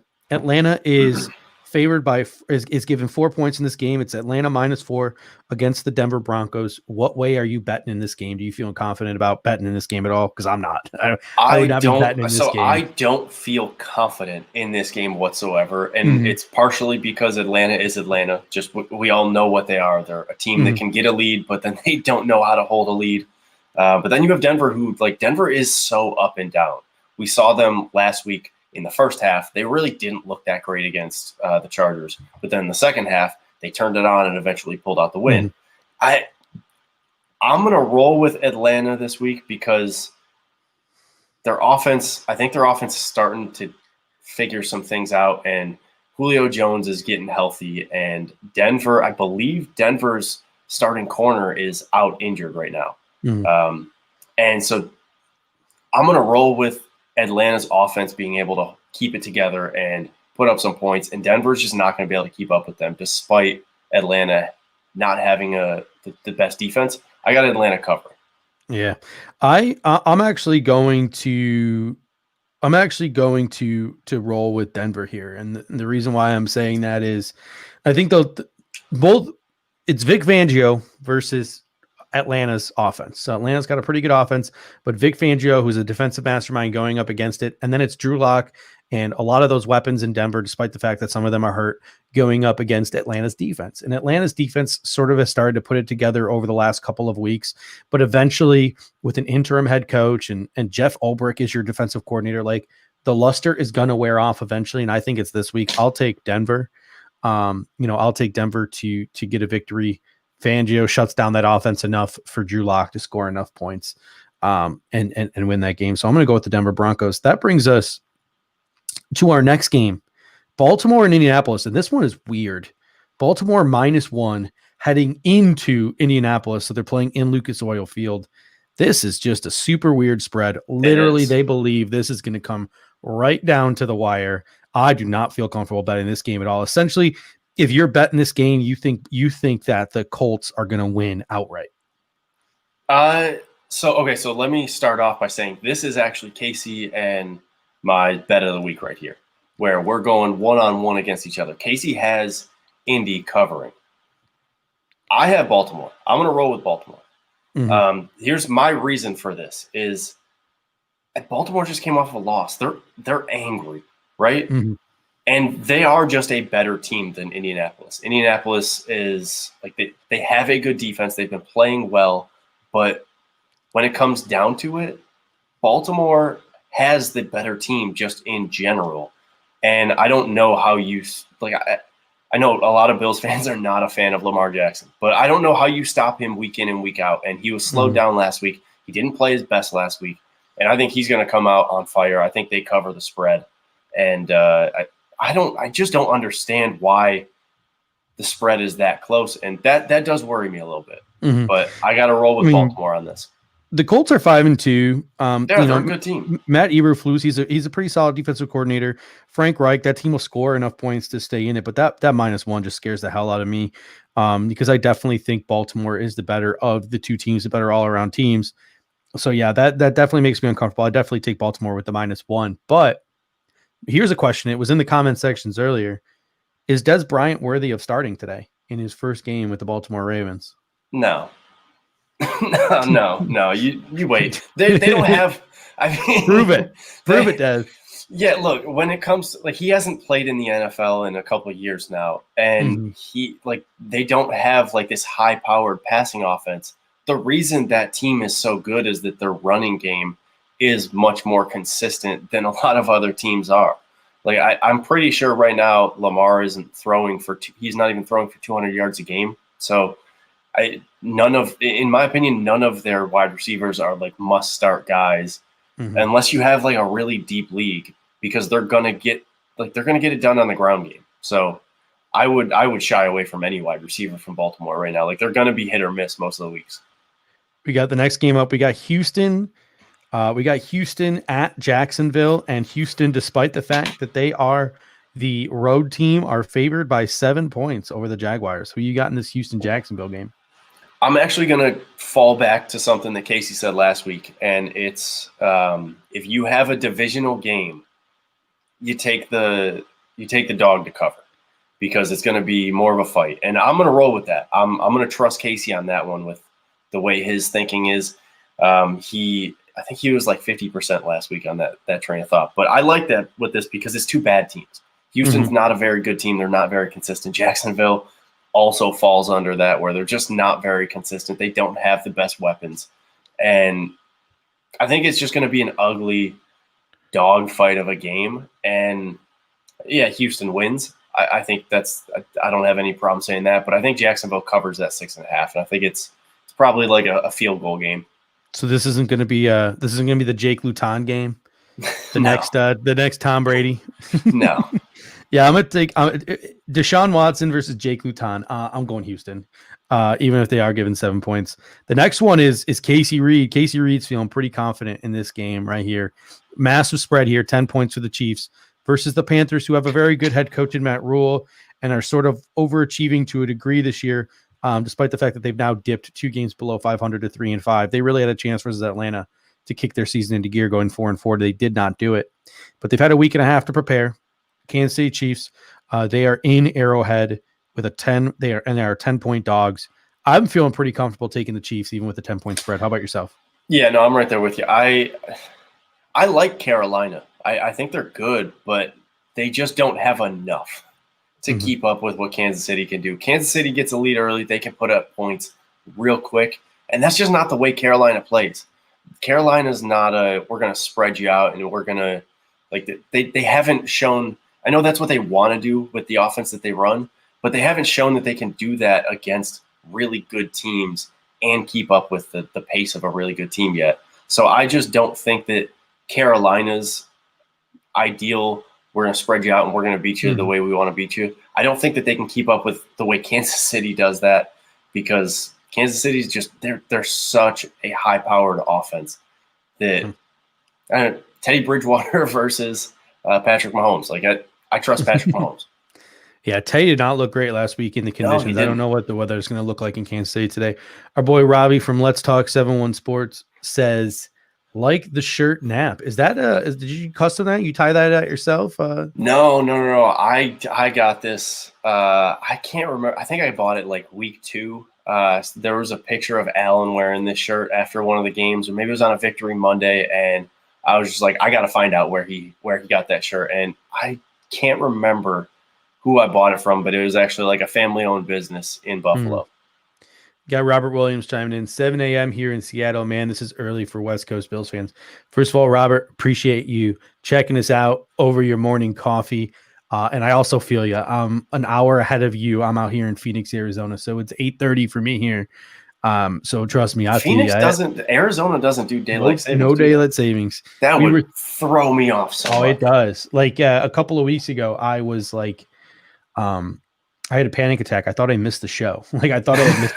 Like I was like, what's going on? Like I literally thought I had missed the Bills guys show because it usually starts at 4:45, and then once daylight savings hits for everyone else, I get that extra hour to prep, and it starts at 5:45 for me. So it's weird living out here on the West Coast, man. It takes some getting used to. But the next matchup, the NFC North, these ugly divisional matchups, Minnesota is favored 3.5 at home over the Detroit Lions.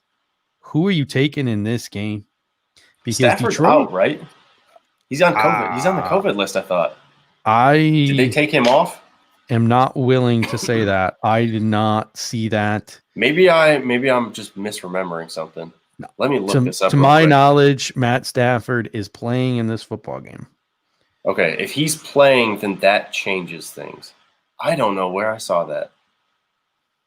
Now I got myself all thrown off.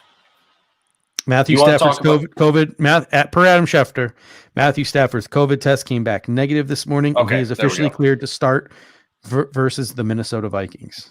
I have Detroit covering.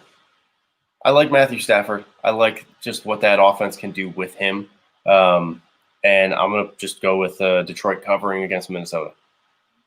I'm going to go, despite the fact that I have a disdain for the Detroit Lions, I am going to go with Detroit. I'm going to take Detroit in this game. Minnesota's been super inconsistent this year. You know what? I take it back. I'm going to take Minnesota. Screw it. I'm going to take Minnesota. Matt Stafford hasn't practiced all week. He's been in isolation all week. So Matt Stafford, despite the fact that he's cleared to play in the game, has not practiced all week. Minnesota, the combination of Madison and Dalvin Cook, Irv Smith is starting to heat up. They got Thielen, they got Jefferson. I think they got enough. It's a division game. They showed up. They showed out against Green Bay last week. And, you know, Detroit can hang in there, but I think Minnesota probably just has too much firepower on offense. So I'm going to take Minnesota with the spread in this game, despite the fact that it's not that big, 3.5. So I think they can win by more than a touchdown. I think that's one of those games where I like the over-under better than I like the spread because I like the offenses better than I like the defenses. Next one, Chicago, who finds themselves at 5-3 versus the 5-2 Tennessee Titans. They are at home, the Titans are at home versus the Bears, and this is 6.5 points. It's a big spread for a game like this. I'll tell you what, I'm feeling pretty confident, and I would take it. I would take the Titans with that spread because they have lost 2 weeks in a row. Okay, Chicago Bears suck. Like I don't care. They are the worst 5-win team I've ever seen in my entire life. I don't care who they throw out there on defense for Tennessee. Mike Vrabel is going to get that shit done against Nick Foles.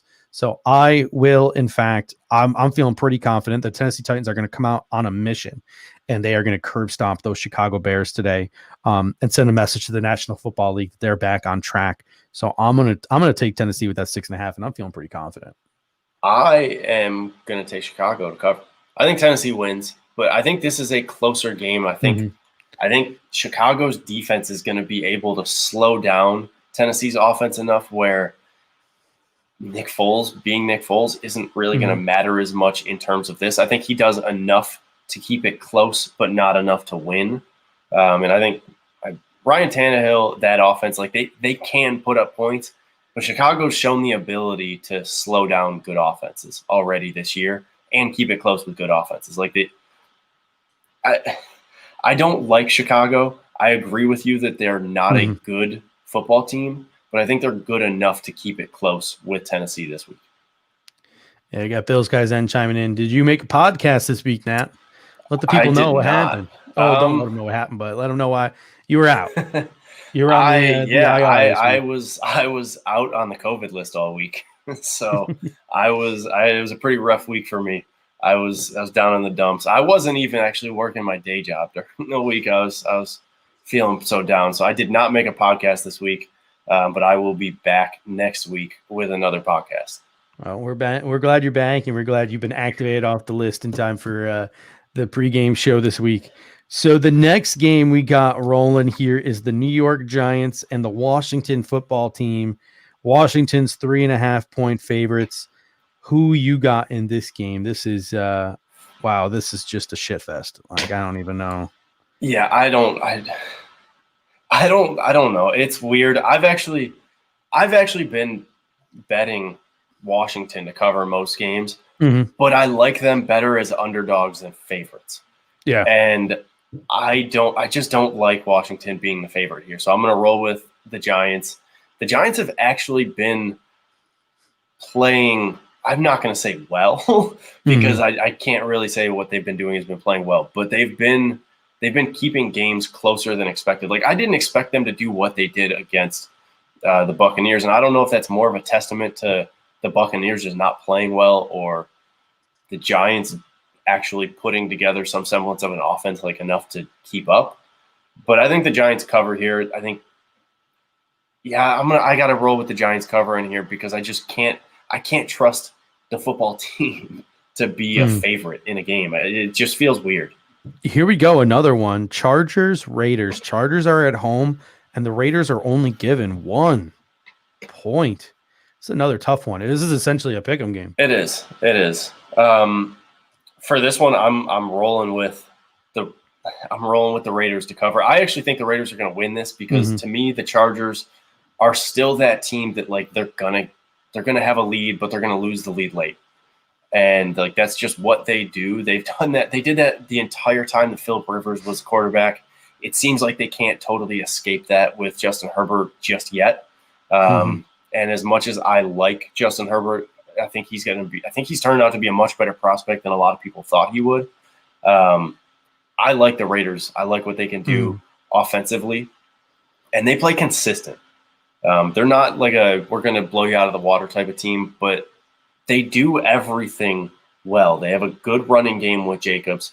They can throw to the tight end because Waller is one of the best tight ends in the league. They have speed on the outside with Ruggs. They're just a consistent team. And their defense, if they can force a turnover or two, I think they can flip a game pretty quickly. This is the next game I want to talk about. First of all, I want to say thank you, National Football League. You've made the Pittsburgh Steelers versus the Dallas Cowboys for some reason, because you care more about markets and helmets than you do quality of football games.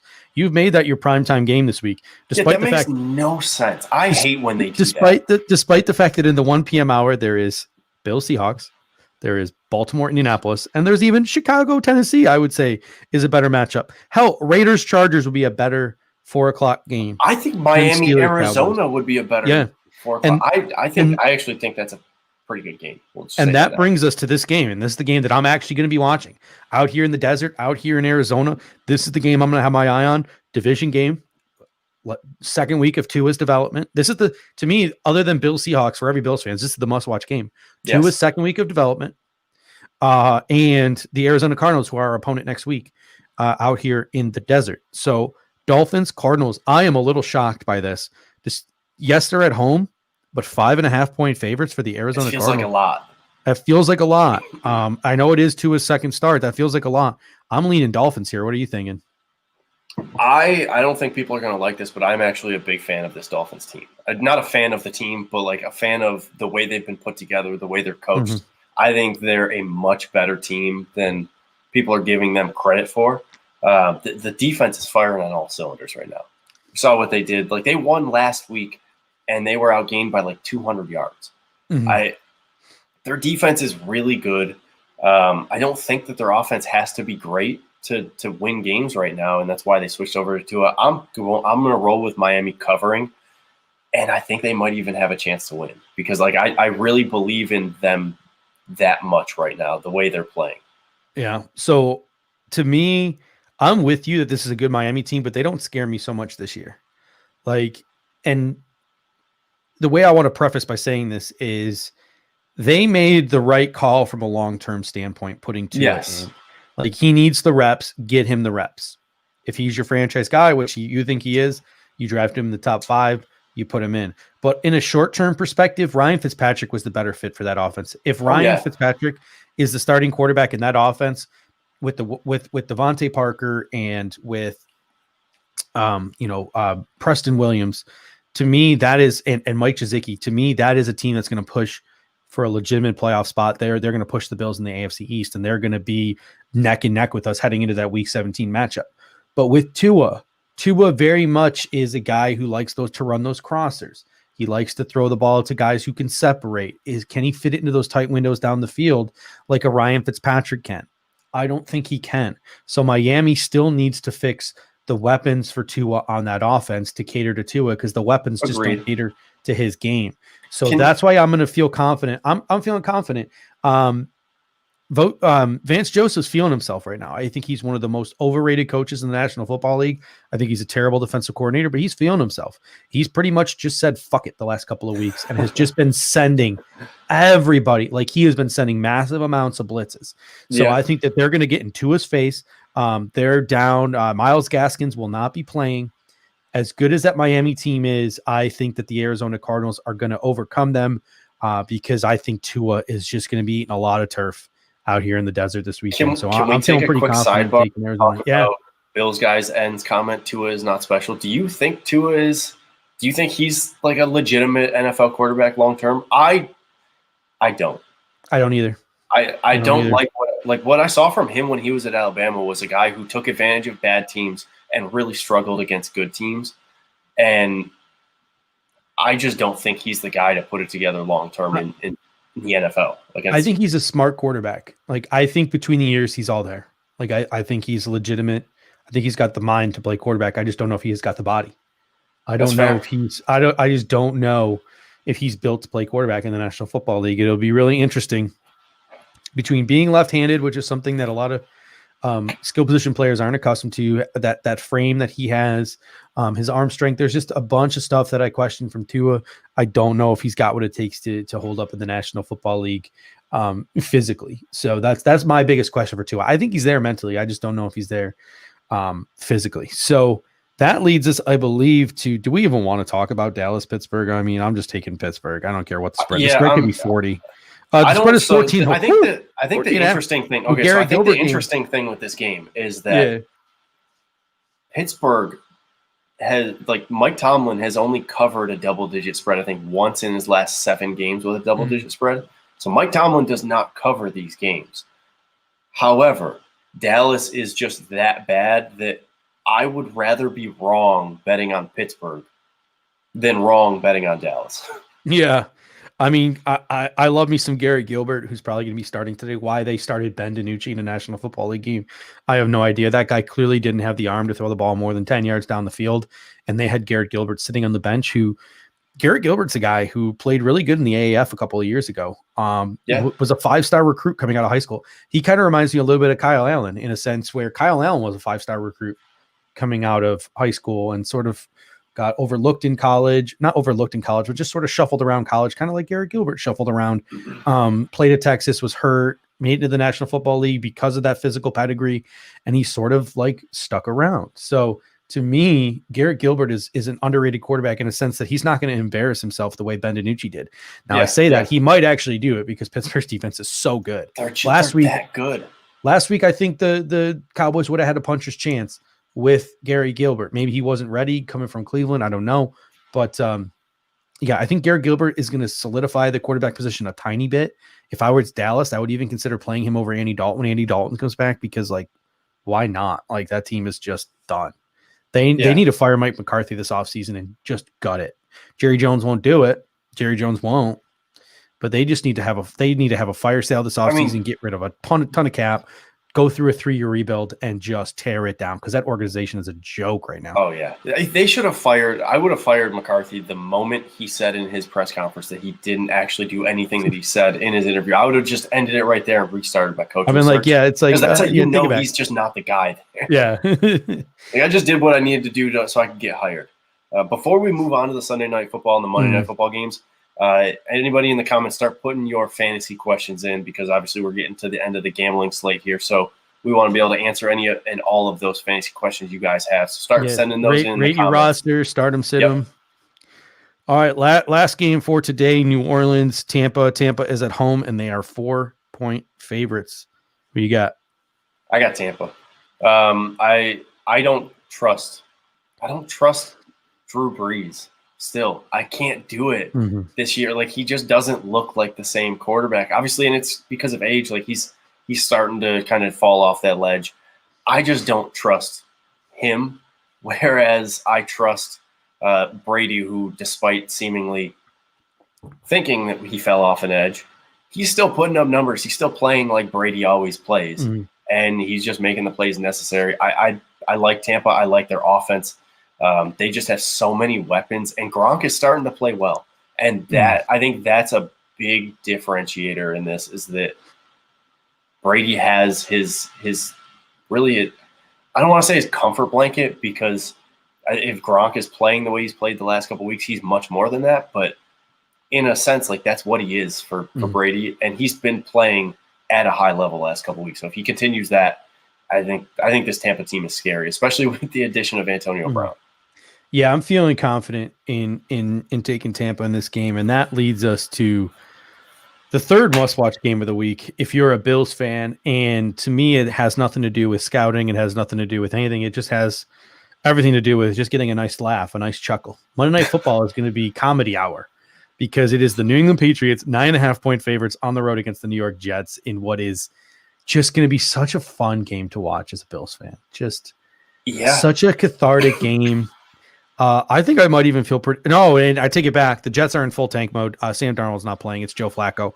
I'll take the Patriots at 9.5. There was a moment of pause looking at this where I was like, 9.5. Like, that's a lot. But then I remembered Sam Darnold's not even playing for no reason. Sam Darnold's not playing. He's not playing. And I think it also goes back to the whole thing I said against Pittsburgh and Dallas. Is like, I'd rather be wrong picking New England here than I would be wrong picking the Jets to win in their first game. I can't do it. And I can't even pick them to cover. Yeah. Into the fantasy questions now. Here's a good one. I really liked it. Where is it? Oh goodness, I missed it. Someone said weird question. Maybe you can find it. Someone said weird question. Gurley or Dobbins is what someone was asking earlier. I can't find it. I can't seem to find it. But Todd Gurley or J.K. Dobbins, who would you be rolling with in fantasy? I think this is difficult because I like Dobbins a lot, but he hasn't gotten the playing time to warrant picking him yet. And if that flips and they play him a lot, then I'd roll with Dobbins, because I really think Dobbins is that good, especially in that offense. He has the potential to just go off every single week. But I don't know why you stray from Gurley right now. Gurley's been playing pretty well, and let me just pull up his numbers so that I can back that up a little bit more. They've been limiting his touches lately. Have they been limiting more? Because he's been playing well. But when they're in the red zone, he plays, and that's the thing. He's going to get you those touchdowns. And I think against Denver, he's a good bet in the red zone to punch one in. Yeah, and he's had double-digit points in 4 of his last 5 games, and he's scored. So he went 19 against Green Bay, 25 against Carolina, only put up 10 against Minnesota. But then he went right back, put up 22 against Detroit. I like Gurley to continue that success. I think that he has the potential to, even if he's being limited in between the 20s, I think Atlanta has the offense that gets you in the red zone where, like you said, he's in the red zone, he's getting his touches. I think he gets his touches this week. Nice. We got Bills Guys End coming in here. Rate my fantasy team: Justin Herbert, Christian McCaffrey, Devin Singletary, Duke Hopkins, Stephon Diggs, A. Robinson, Colts kicker, Steelers defense. They are stellar. The stellar defense. As bench, he's got Cole Beasley, A.B., C.D., Gallup, Gabe Davis, and Matt Ryan. I like that team. I'm a little short on the running backs. Bit, but I'd be shopping. I'd be shopping if this isn't Dynasty. I'd be shopping CD at this point. Maybe someone will take CD off your hands, but not as bad on the running backs. Since Christian McCaffrey's back, so that definitely adds a lot to the running back room. Got Darth Vader coming in. Would you put Mark Andrews or Ebron in, because Andrews is better, but he gave 2.5 while Ebron gave 13.5. So just some thoughts. I think he means like their last week's scores. I would always go with Mark Andrews. Like he's just ready to bust out at any moment in time. Like, is he going to have his off week? Sure. But that dude is a fantasy machine, and Lamar Jackson does not like to throw the ball outside of the hash mark. So he when loves Mark his tight Andrews ends. gets open, he's open. Yeah. Yeah. I feel more comfortable going with Andrews than Ebron. I think they're both right now kind of that boom or bust type of guy because, like I said earlier, like Lamar Jackson hasn't been throwing the ball a ton. He hasn't had as much success throwing the ball this year as he had last year, but there's just so many more offensive weapons that Big Ben could get the ball to as opposed to, out in Baltimore. So I got to roll with Mark Andrews. We got AK Cash going in here. He says you got to sit one. A-Rob versus the Titans, AB versus New Orleans, Godwin versus New Orleans, and JB, John Brown versus the Seahawks. I mean, I think I would consider JB. Like, I feel like maybe he's got to show it. Josh Allen needs to show that he can throw the ball consistently into when they're dropping into zones. But to me, it'd be down to JB and AB. And I think I'd be a little curious as to what Antonio Brown's going to do. I think Tom Brady's going to want to feed him the football. Yeah, I mean, I'm right there with you that I would lean towards John Brown. I actually think it would come down to John Brown and Godwin because Antonio Brown's been living with Tom Brady. They're like best friends at this point. Tom Brady has an infatuation with Antonio Brown. We saw last year when Antonio Brown got to New England, what happened right away when he showed up, they used him immediately. And Brady's going to do the same thing with Antonio Brown in Tampa. He's the type of receiver that Tom Brady loves having, is just a guy who can get open quick. That's what he wants. So I think you gotta lean towards. Unfortunately, he's probably sitting John Brown, but yeah. Got a Seahawks fan in the house. Decca, welcome, Decca. Let's go Hawks. He says, Sean Sherman coming in. Arizona needs to win. I agree. That'd be huge. That would be huge if Arizona could beat Miami today. Even if we can't topple the Seahawks, then we take on Arizona next week, which would be a similar opponent to Miami, chance to win, and a chance to, even if we can't win this week, continue dominating that AFC East. We got a question here now from Bryson17. Rate my team: Lamar, Alvin Kamara, Todd Gurley, J.K. Dobbins, JaMychal Hasty, DK Metcalf, Justin Jefferson, Hollywood Brown, Mike Williams, Darius Slayton, Antonio Brown, TJ Hawkinson, Harrison Butker, the Chiefs defense. I'm 6-2 in second place. There's a reason why you're 6-2. Yeah, I mean, you got a lot of options there. You're going to definitely have to play. You probably already played the matchup or traded your quarterback. So you got to hope Lamar stays healthy. Only one quarterback there. That's the thing, though. Like, when I see these deep teams, I almost get scared a little bit sometimes because I don't know about you, but whenever I have a deep team, I always seem to pick the wrong matchup. Like, I always put the right guy on the bench, and the wrong guy in my starting lineup is usually what I always tend to do. So, like, sometimes I find myself in a situation where, like, I don't want my team to be that deep because I don't want to play matchups. It's crazy. Someone says Hawkinson or Mark Andrews. Hawkinson. Really? I'm gonna say Mark Andrews. I love Hawkinson this year. All right, I'm gonna say Mark Andrews just because Mark Andrews is on my fantasy team. So I'll tell you. Well, here's what I did in fantasy this year in one of my leagues, and people are pissed at me. In the middle rounds, I loaded up on quarterbacks. So I drafted Josh Allen, I drafted Ryan Tannehill, and I drafted Ben Roethlisberger. So I drafted 3 quarterbacks, right? And we're however long into the season, and guys like Prescott are going down, and all these other quarterbacks are going down, and a lot of quarterbacks are shiting the bed. And I just held it over their heads, and I straight up traded Ryan Tannehill for Mark Andrews straight up. Okay. Like I gave this guy who was like bottom feeder in the league, like 2-6, who just needed a shot in the arm. I gave him Ryan. It wasn't a fair trade. Like, clearly Ryan Tannehill was a bigger point scorer than Mark Andrews. Yeah. But I didn't care at that point because I still got Josh Allen and Ben Roethlisberger. So my team is just loaded now. Like Devontae Adams, Aaron Jones, Alvin Kamara, Josh Allen, Mark Andrews, AJ Brown, Harrison Butker. Like my team is just absolutely stacked. Question here. Perfect. That's the one I wanted to go to. Well, what QB do I pick up in free agency? Carr, Roethlisberger, or Herbert? Ben Roethlisberger. What? This week? We're talking this week, right? This is Roethlisberger. I think this is a season-long thing because he also said as a backup for his team. I think you got to go Herbert. Oh, as a backup. Yeah, so I think you got to go Herbert. Yeah, but this week, I would start Ben Roethlisberger this week against Dallas's defense. But yeah, I would probably say Herbert as well. I think he's going to get a lot of play as the season progresses. Like, they're going to throw that football a lot to get his rep count up. So, and he's on a roll right now too. Like, he looks good. Another question coming in. Hey guys, my lineup is Wilson, Russ Wilson, Henry, Hunter Henry.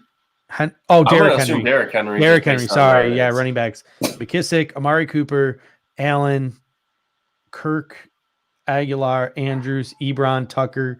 Steelers defense, practice squad, Mostert on the bench, and Wilson's a third rounder, like real life. That's a solid lineup. I don't think it's the best lineup in the world. I think you could be a little stronger at running back for sure, and there's definitely a lot of maneuvering. Cooper, I think the luster is gone with the quarterback situation there. I think this would be a good time where if you could trade Amari Cooper for a running back, that wouldn't be a bad idea, just because who's throwing him the ball? If you can get somebody who would be dumb enough to make a trade for, like, give up a running back for Amari Cooper right now, I would go ahead and try and do it. Bill's guy said, should I pick up Chase Edmonds and drop CD?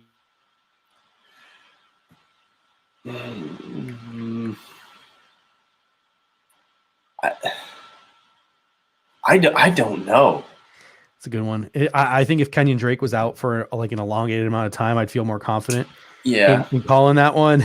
But I would say stick with CD for now, to be honest with you, because especially, I don't know if it's a regular season league or a dynasty, like a keeper league. If it was dynasty league, you're keeping CD, no doubt. But easily, yeah. It's not even a question if it's this dynasty. Is a no-brainer if Dak Prescott is the quarterback of the Dallas Cowboys, but it just goes to show you what happens. Or anyone competent. Yeah. Oh God, that is. I'm gonna say keep CD. Find someone else on your roster you can drop for Chase Edmonds. Is what I'm gonna tell you. Oh, I like the next one. Yeah, Josh Jacobs or Swift. I'm going with Josh Jacobs. I think he's just gonna get more touches. And he's just already proven to be really good. Like, he's already proven to be 1,000-yard rusher. As long as he's healthy, he's probably gonna be that 12 to 16 point range. Like, he just gets the job done, like, week in and week out. And I say that partially because he's my running back. Yeah, I mean, Dread Ocean makes a good point. Like, I'm a huge Chase Edmonds fan. Like, it almost looks like Arizona made a mistake paying Drake with the way Chase Edmonds plays and the way Drake is playing, and Drake is injured. I just don't know if Drake's injury is going to be long-term and what the decision the coaching staff is going to make once Drake returns. So, like, don't get me wrong. If you make the decision to go with Edmonds, I don't disagree with it. I just don't know if I have the balls to make it, to be honest with you. CeeDee Lamb is quite he's just a good ball player, man. And they do have a lot of receivers there in Dallas, but still, that's a tough decision to make. All right. I think part of the reason I would stick with Lamb is because they're going to be in so many situations where they have to throw the ball at the end of games, despite having nothing at quarterback. Like, they have to throw the ball, and the focal point of that offense is still going to, like, for defenses, it's still going to be Amari Cooper. He's still going to be the guy that's getting double team most of the time, double coverage thrown his way. So you're gonna who's the best next option? It's Lamb. So I would roll with I think that's where you have to remember in fantasy, the entire game matters, garbage time matters, and if you can get a guy who's getting consistent garbage time points, that's still going to be beneficial. All right. Got about 2 minutes left of our time here before we get into the Bills-centric version of the BF Tailgate. We got Jeff Landers, Clay Troya, and Mitch Brodeur coming up at the top of the hour here. So one last question for you. What's your prediction for this game here? Bills Seahawks, that is. My prediction for this game, I already said I think the Seahawks cover the spread. I think the Seahawks win 31-20. I'm gonna go 31-24. I think it's close, but I just don't think that Buffalo's offense has been consistent enough scoring points to win the game and keep it really close. So I'm gonna roll 31-24. I think they keep it close for most of the game, but I think Seattle probably pulls away towards the end.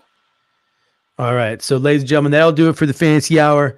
Make sure you check Kyle Knapp out, as always, Friday mornings, Knapp Knows Bills podcast. When we come back after this short break, it'll be the BF Tailgate with Jeff Landers, Clay Troya, Mitch Brodeur. I don't see Mitch in the waiting room yet. Hopefully we get Mitch over the next 2 minutes or so. And then Dave and myself, the Bills guys, will be joining Jeff at 11:45. So the Bills-centric version of the pregame show starts in just over 1 minute. Have a good one. Bills.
All right, welcome in. It looks like we got Clay Troy and Mitchell Brodeur on with us. Guys, welcome into the Tailgate presented by Manscaped on Buffalo Fanatics. You can catch us up on YouTube. Guys, let's get right into it. My thoughts on this week are we won a big game last week against New England, right? We won a big game. It was a big game for Buffalo. We've got an even bigger game against Seattle because Seattle comes in with that 6-1 record. So you win a big game last week. You get an even bigger game this week. And if Arizona wins, well, they'll be in first place in the NFC West. If Buffalo wins this game, that sets Buffalo up for an even bigger game. This 3-week stretch could be a slight preview of the playoffs. You win a playoff game, you get a bigger game. It's something my man Steve Tasker has said over and over and over again. So guys, can the Buffalo Bills, let's get right to it, can the Buffalo Bills win this game? Clay, we're going to start with you. They absolutely can win the game. I mean, the team that they're playing is set up to a point where the Bills match up really well against them. I mean, the Bills' defense has not been playing well, but at this point in the season, you kind of expect the Seahawks to put up those high numbers every week. They're averaging over 30 points a game. I don't expect them to score less than 30 points today, but that Seahawks defense is pretty weak. And I think that if the Bills can kind of return to form a little bit in the pass game, and this is the perfect team to do it against with that weak pass defense, I think that the Bills do have the ability to win the game. It all just comes down to how many mistakes you're going to make and if Josh Allen is able to keep up the pace with Russell Wilson today. Mitch, your thoughts. How do the Bills come out and beat the Seattle Seahawks in this game? I mean, we're going to have to see the type of football they played, to start the season, which is, big plays in the pass game and an opportunistic defense. I mean, that's how it's going to have to happen today. I think that the Seattle defense matches up, like Clay said, really well with this Bills offense, right? Pretty good run defense, but an awful pass defense, which for the Bills offense, like we said, that's good. I think that this defense is going to have to do something, though, to stop Russell Wilson, because as good as Josh Allen can be, I mean, there's a reason why Russell Wilson has been the front runner for the MVP this season. The guy's been playing the best football of his career. So this defense is going to have to try to force some sort of turnover or something, because I think if it's just a shootout between Allen and Wilson, I don't know how much I love the Bills' chances in that. So, but I think it's going to have to be, like I said, big plays in the passing game, turnovers on defense. All right, let's get into our first super chat. Fill in the blank. So if you're a super chatter, get in on the chat. DK Metcalf will have blank today. Mitch, what do you think DK Metcalf is going to have stats-wise or receiving-wise? Is he just going to have a big day? What do you think? You know what? I got to say, I actually don't think DK is going to have the biggest game today because the one thing that McDermott has always been able to do, even with this defense this year, that we know has struggled tremendously at times, has been that they've never allowed the other team's best player, best option to necessarily go off, right? Against Tennessee, Derrick Henry didn't have the biggest game, So I think that, DK Metcalf, I see him, he'll have some catches today. He's too good not to. He's too big a part of their offense not to. But I personally don't see DK Metcalf having the biggest game today.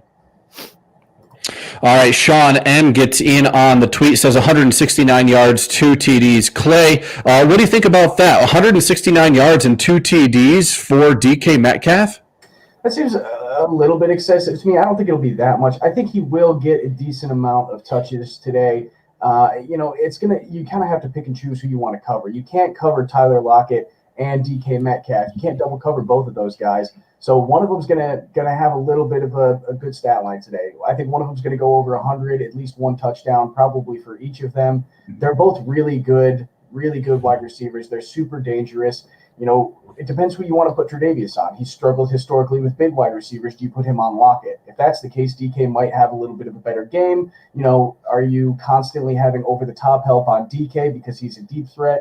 It really just kind of depends how the game plan is attacked. I think there is potential for DK to have a great game because he's just a beast. And, if he gets the ball in his hands, you never know what's going to happen. His run after catch ability, he can put guys in the ground. So it really just kind of depends on what kind of game he wants to have. And once he's got the ball in his hands, if it can get to that point, what he's able to do after that can be pretty dangerous for the Bills defense. All right, guys, how's that on the mic? We got one complaint. Clay hit me up.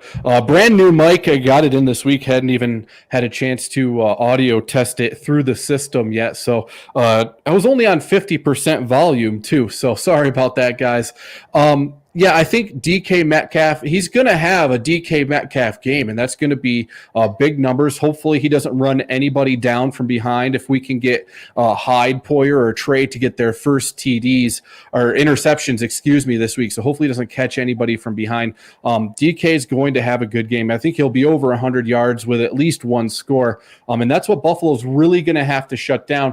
I think Matt Milano being out for this game is going to weaken the defense, and Pete Carroll's going to know how to dial it up against that. And then you also have Russell Wilson. Russell Wilson has been the cog for Seattle. Seattle is letting Russ cook this season, and look what it's gotten them. They're 6-1. Now you can say they've played a lot of close games, but Russell Wilson could be that fourth quarter factor if it comes down to it. And Clay, what does Russ bring into this game that Buffalo's going to have to watch out for? He's the best passer in the league right now. He has the best touch ball. The way that the ball glides out of his hand when he throws, a deep pass or a touch pass, it's wonderful to watch. I mean, if he wasn't playing against us, I'd be very happy watching it because he's an amazing quarterback, and the way that he can put the ball in just the perfect spot on the deep ball is the reason that him and DK are so successful together, because DK is a deep threat. He's a big, fast receiver. And when you've got a guy like Russell Wilson who can just drop it into the bucket like that, that's what makes him such a good quarterback. And not only that, but he's an insanely smart quarterback. He knows what's going on the field around him. He knows what's there after his first read. And if there's no one available for him to throw to, he can also run the ball. So, I mean, I think he is the MVP front runner right now. I think he's the best quarterback in football right now. He's the complete player. And that's pretty scary. I would say his only weakness might be those dart passes, which is, where Allen specializes in. Russell doesn't really have as strong of an arm there, but he makes up for it with the way that he can place the ball exactly where it needs to be. And that's going to be the biggest threat, is his pure passing accuracy.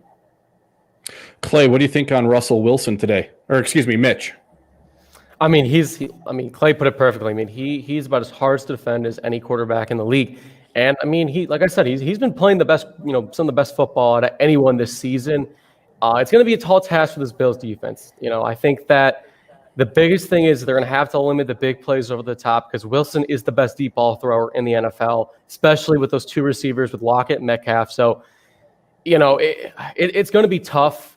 I think that, Buffalo's going to have to show a lot of different looks on defense. I think they're going to have to try to confuse Wilson the best they can because he's just too damn good. He's too accurate. He's too smart. He's too athletic. He's a handful.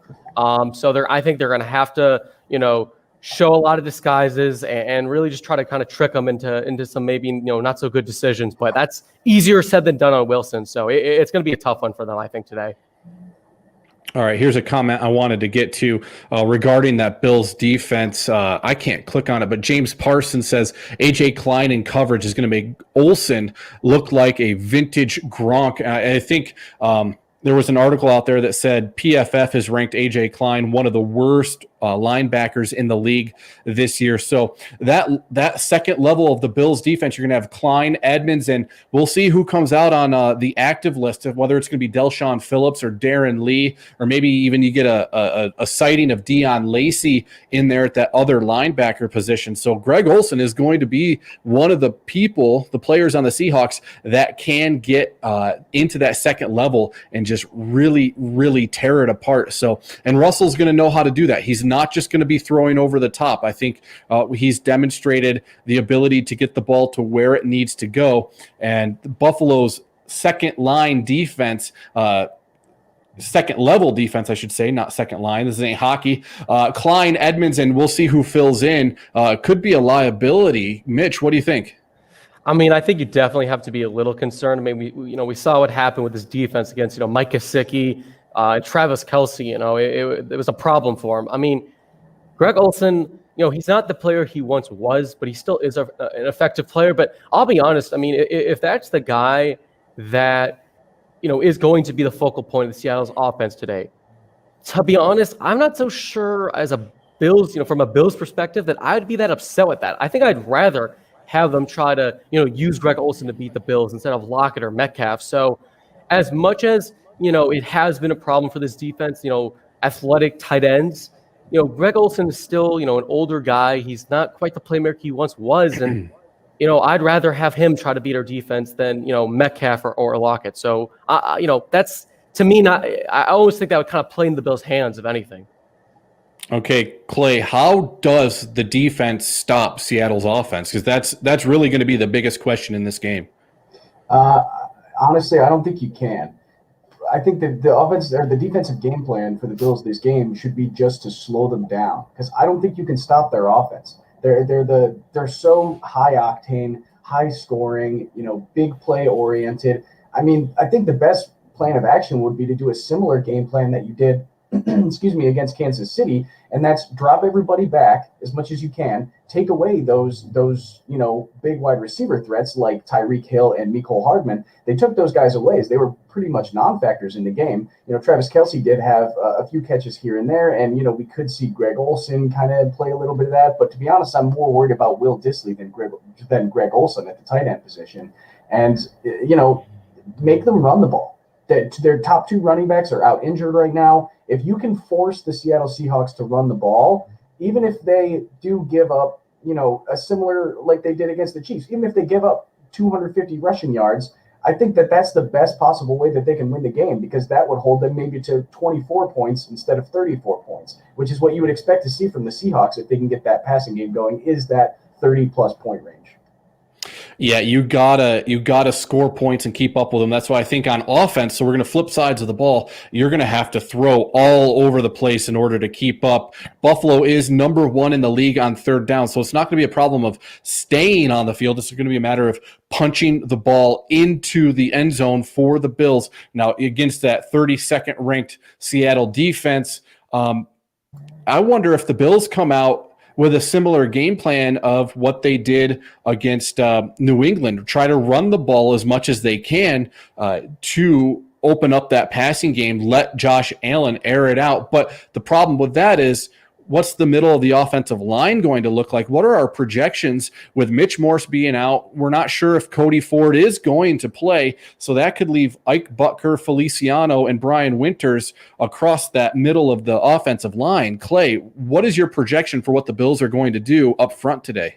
I think it really does kind of depend on the health of Cody Ford, because that's kind of that kind of plays really into who's going to be in the guard position. I think we'll probably see John Feliciano at the center position again. He played very well in his first game back, even though he probably had not been getting a lot of snaps at center as he was coming back off that injury. He did do very well in that center position. And then we had, Ike Bucker was playing well in the guard position. So, I mean, at this point, do you take Brian Winters out and put Ike Bucker in on that side of the line? If Cody Ford is in, do you put him on the right side in the right guard position and keep Ike Bucker in the left guard position? There's a lot of possibilities, and I think we might see a few different versions. Because if they have a couple drives and they say, we got Cody Ford in, he's missing a couple blocks, let's try something else out. I think we could see a few different variations. I don't think it's going to be one set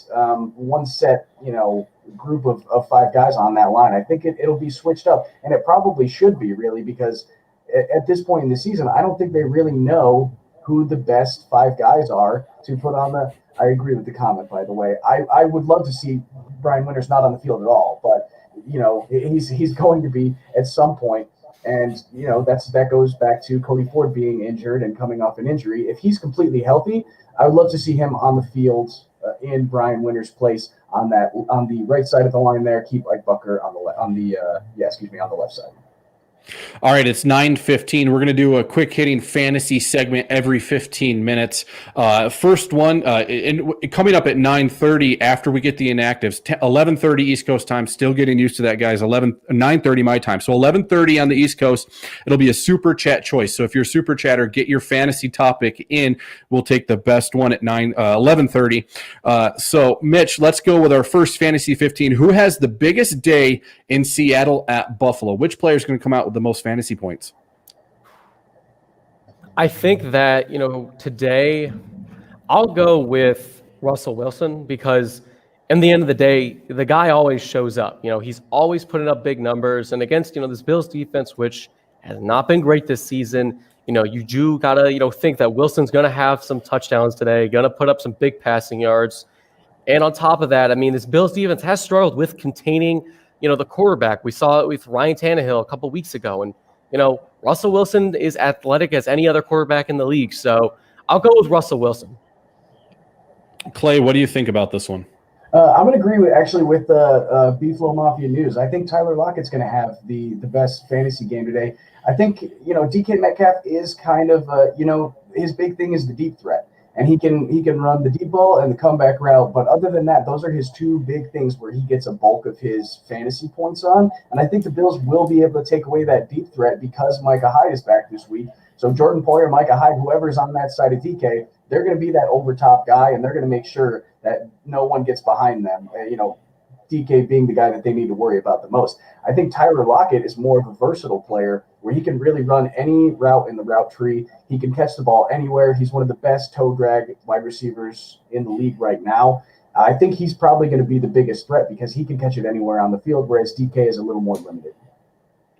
Yeah, I think I like Tyler Lockett simply because he's on my fantasy team. He came up with 50 points 2 weeks ago on my fantasy team as I was facing my wife in our league. So that was a clutch. I got 200 points in that week, courtesy of Tyler Lockett's 50 point performance. I think Russell Wilson's going to have to target one of those 2, whether Buffalo's taking one of them away or both of them away, which is going to spread out the ball.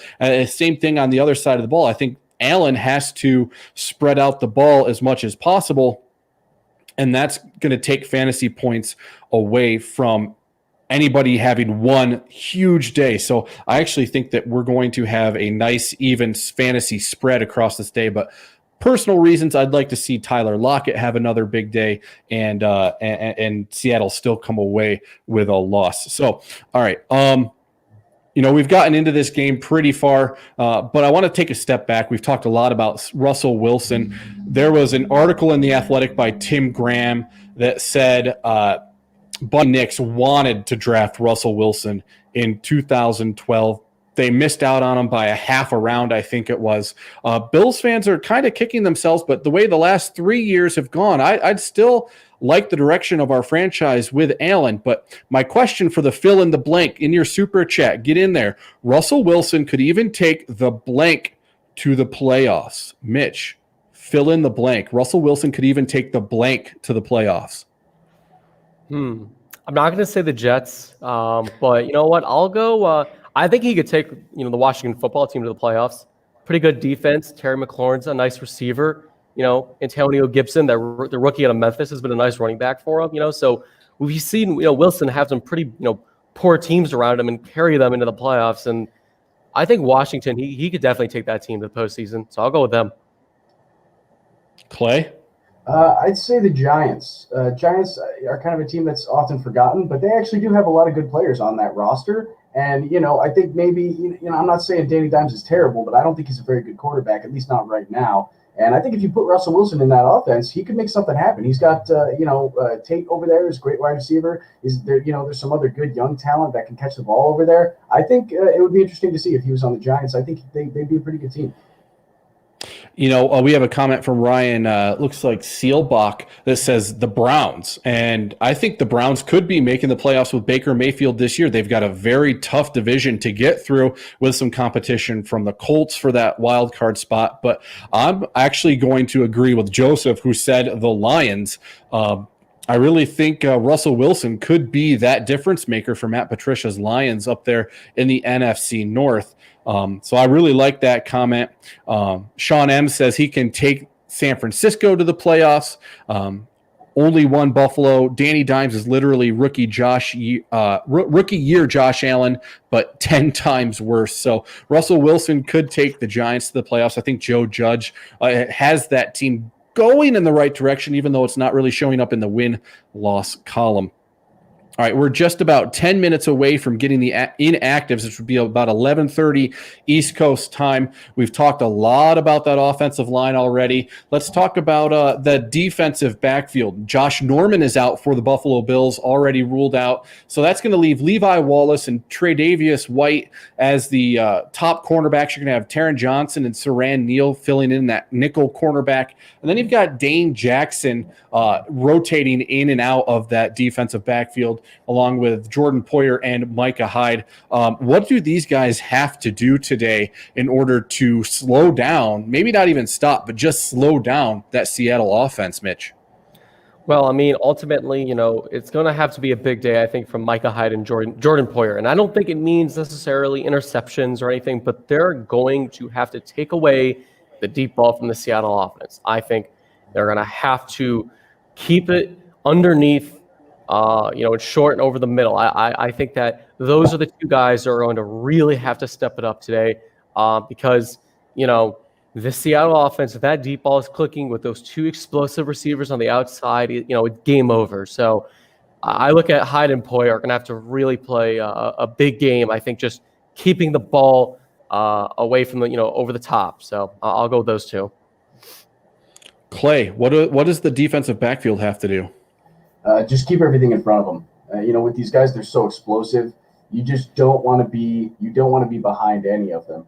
Especially when it comes to those safeties, whoever that guy up top is, he needs to make sure that he's the last man back. If anyone gets past them, Russell Wilson can hit him. It doesn't matter how big the gap is. If he's past or if he's, too far to the inside, Russ can put it on the sideline if you've only got one guy deep in the middle, or even if he's on one side in a cover two, if that safety's not able to get over there, Russell Wilson can make those passes still. So really it's keeping your guy in front of you. And other than that, I mean, it's going to be a really tough test. I think we'll see a lot of Taron Johnson and Dane Jackson rotated out in that nickel role. Maybe we'll see a little bit of Saran Neal is in there as well. Maybe if they have a two tight end set, because he's usually the bigger nickel guy. But I think, I'm interested to see Wallace, coming back and seeing how he's going to be able to do. But other than that, I think it's going to be a very, very tough challenge for the defensive backfield today. It looks like we kind of got some arguments going on in the comment section over Levi Wallace or Dane Jackson, which one should be getting more snaps. Look, Dane is still a little bit raw, but I wouldn't mind seeing what he has the rest of the year. Limited maybe because Seattle is so good. Levi Wallace is going to have a lot more experience than Dane Jackson does, but maybe Dane can come out and prove himself that he is the better cornerback for this roster. But don't put it past Levi Wallace to have a good game if maybe he can just get a early open field tackle, shut down for a few yards, maybe get a tipped pass. And then all of a sudden, Russell's not looking his way so much if he can come out and make a few early plays. About 6 minutes away from inactives, 11:30 Eastern time. We will be watching that. Pierre, the Kingpin, says worst matchup, Seahawks versus Bills D or Bills versus Seahawks D. Which one is the worst matchup? Clay. I mean, it kind of depends. If worst matchup for us, I would say Seahawks versus Bills D.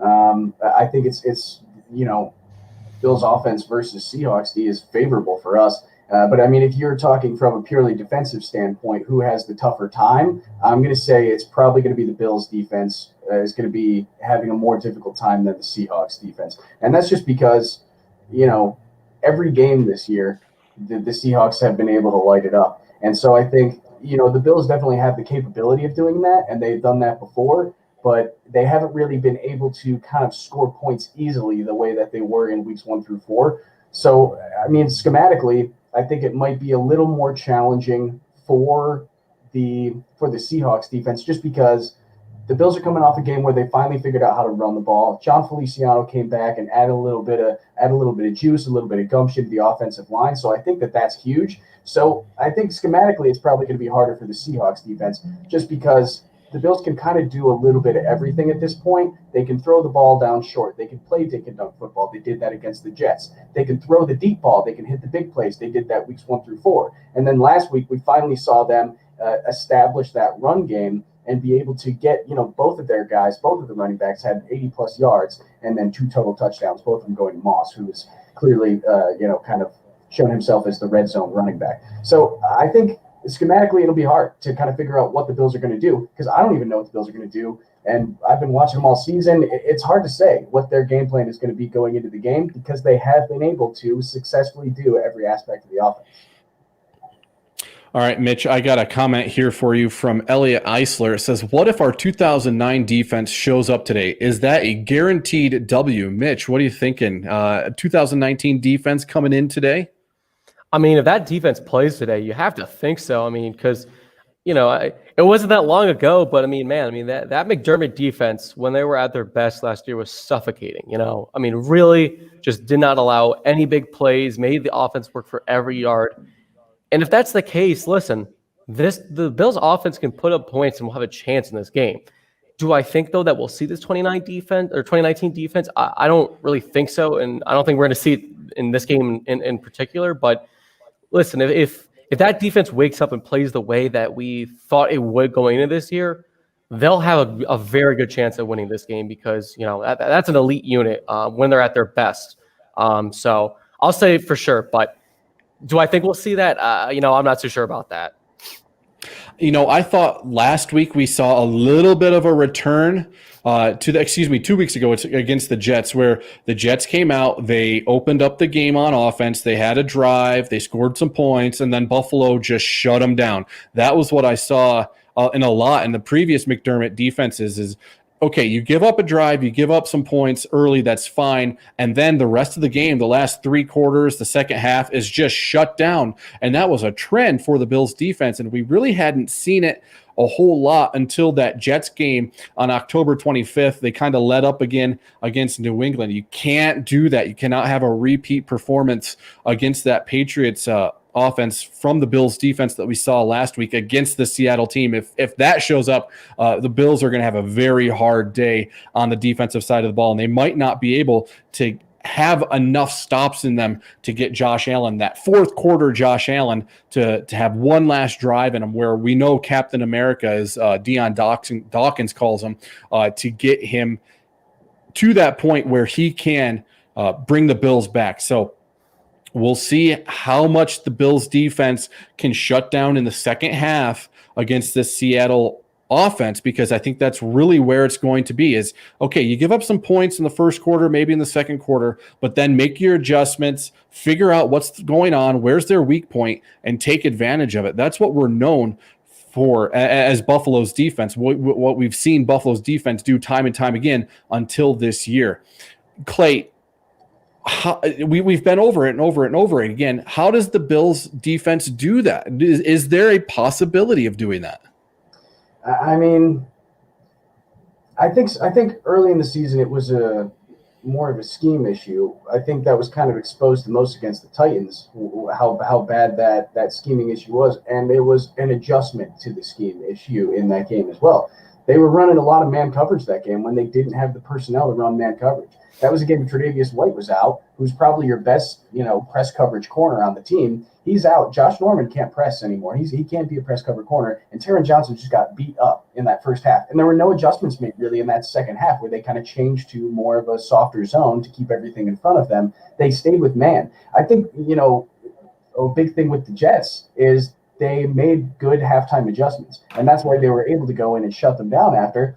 I mean, the Jets don't really have much talent on that team to begin with. So when they found out that, Darnold's doing okay, he's throwing Mims, P. Ryan's running a little bit, I think they were able to go into the locker room at halftime and figure those things out and shut them down. So I think that has been kind of something that the Bills have been lacking a little bit this year, is being able to make those adjustments. And there's someone saying no gang tackling, no passion, no fight. I agree with all those things. The tackling has been really disappointing this season from the Buffalo Bills. And, pursuit from the linebackers has been slow. And so it kind of makes me wonder to an extent how much of it is scheme and how much of it is play. And can Leslie Frazier and Sean McDermott out-scheme the bad play? And I just don't think that's been able to happen yet this year. Because, I think the scheme from McDermott's defense is what makes them so good. And they were able to come up with these great schemes because they had the personnel on the field to be able to pull it off. Now that they don't have that, I think they're scrambling a little bit to figure out, okay, well, what we want to do doesn't work out for us. How can we adjust to that now and make the personnel that we have on the field work for us? And I think that's something that I'm a little surprised that it's been an issue, because McDermott, he'll always support his players. He's said many times now he's been supporting of AJ Klein, and that's understandable. He wants to give his players confidence, and when they're on the field, he has to be just because of who's inactive. Which, by the way, the inactives I'm hearing are just coming out. Yep, I got them. But so I think that it'll be interesting to see if going here out with some of these new linebackers getting mixed in, can that we return to form with the scheme that we know we've been successful with in the past. All right, so looking at the inactive list right now, not a lot of surprises. Jake Fromm, TJ Yeldon, we knew was out. Tywan Jones, we knew. Josh Norman, Mitch Morris, we all knew. Lee Smith, inactive today, along with Harrison Phillips is inactive. Now, looking at that linebacker core, you do have Delshon Phillips active, along with Andre Smith is active on the linebacker core. So Darren Lee not called up from the practice squad just yet. What else should we be looking at, guys? The offensive line, Ike Butker, Brian Winters, Cody Ford is active today. Ryan Bates, Deion Dawkins, Darrell Williams, John Feliciano, and Ty Nsekhe also active. Two running backs, Zach Moss, Devin Singletary. Tight ends, Dawson Knox is active after coming off the COVID list, along with Tyler Croft and Reggie Gilliam, that is. Wide receivers, we have Cole Beasley, Gabe Davis, Stephon Diggs, John Brown, Andre Roberts, Isaiah McKenzie, and Jake Kumerow, who was just called up off the practice squad this week. So maybe some special teams action for Jake. We went over the linebackers. Defensive line, we're carrying 9 defensive linemen this week. Jerry Hughes, Epinesa is active. Justin Zimmer, Quentin Jefferson, Ed Oliver, Daryl Johnson, Trent Murphy, Vernon Butler, Mario Addison. 9 defensive backs, Jordan Poyer, Micah Hyde, Taron Johnson, Trey White, Dane Jackson, Dean Marlowe, Saron Neal, Levi Wallace, and Jaquan Johnson. And your 3 specialists are also active, Tyler Bass, Cody Boho, and Reed Ferguson. Mitch, first takeaway from the active-inactive list. I think that there's definitely an emphasis on passing offense and passing defense, right? Because the 2 that stuck out to me is Lee Smith, Harrison Phillips. And I think that the fact that Harrison Phillips is inactive tells you that, with all the running back injuries Seattle has right now, that they're confident that the running game for Seattle is not going to be an issue today, and that they want to get after the passer. And I think with Lee Smith being inactive, they know they got to put up points today. And, you might as well put as many good, quality pass catchers on the field as you can. So I think those are the 2 biggest inactives that stick out to me. But the rest of them we kind of saw coming with the injuries going on this week. So, but those are the 2 things I think that stick out to me. Clay, first thoughts? It's the linebackers for me. That's the one that I've been watching the most closely. I was kind of wondering, will we see Darren Lee? I think it is a little bit too early. He probably isn't as familiar with the playbook just yet. So I think, Delshon Phillips, Andre Smith, both those guys are active. I think we might, I'm hoping at least, if we see struggles from A.J. Klein like we've seen in the past, I'm fully expecting them to happen at this point. I would love to see a little bit of Delshon Phillips mixed in there, throw Andre Smith in there. I want to see any option that we have besides A.J. Klein, because I've tweeted this, I've said this on just about every show I've been on. I am the biggest hater of A.J. Klein. I just don't think he should be on the field at any point. So I'd love to see them get it mixed up a little bit in that linebacker position and just see how it goes. I am all for giving your players confidence, but if he's not playing well, you got to take him out and you got to see who else can fill in and make a play.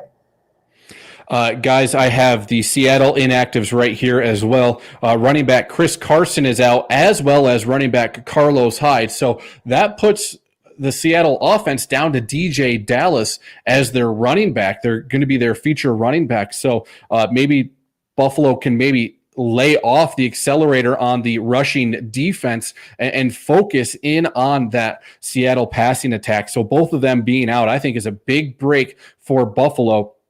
Offensive lineman Mike Iupati, shout out to the University of Idaho here in my home state. Mike Iupati out. Defensive end Benson Maioa, I'll never be able to pronounce that right. Cornerback Shaquille Griffin and safety Ugo Amadi also out. So, guys, thoughts on Seattle's running backs not being active for this game? We'll start with Mitch. I mean, like I said, that's why I think maybe, we saw Harrison Phillips inactive this week. I think that with those two guys out, which was anticipated going into this game, that Hyde and Carson were both not going to be able to play today. It's, the Bills are all in on stopping this pass offense, I think, today. And I think you have to anyways. And especially with those two backs out, that's got to be Seattle's game plan today, is just to air it out. So, I think that does help the Bills, because I think you don't really need to worry about this run game as much as maybe you have to. But this, as we were talking about, earlier in the show, I mean, this Seattle passing offense is still, excellent. So I think it helps Buffalo a little bit, but it's not going to make things too much easier for this defense. Clay, thoughts on Seattle's running backs being out, down to DJ Dallas as their feature back? Yeah, I think that's great for the Bills, because like I said, if they kind of go back to that strategy that they did against the Chiefs, where they just go all out to stop that passing game, it could be more effective this time. It might actually work a little bit better this time. When you don't have those running backs, their game is really going to have to be one-dimensional. So I think it'll be interesting to see if that is the game plan that they go for, and if so, if they're able to pull that off. Now, I think having those two guys out, so you're going down your depth chart for your running backs, you're still going to see that kind of that screen game, that running back screen, to help get DJ Dallas maybe out into space, see if they can open it up. And if you can get some of those short passes out of your running backs, maybe your tight ends, that's also going to open up the running game for the Seattle offense. Wilson, he doesn't miss on those screen passes. He makes almost a perfect pass every time. That's one of his strengths, is putting the ball where it needs to be. And I think that could be a way Seattle goes about getting DJ Dallas active and into the game plan, is getting him out on the edge and throwing the ball, as opposed to trying to get him up the middle between the tackles.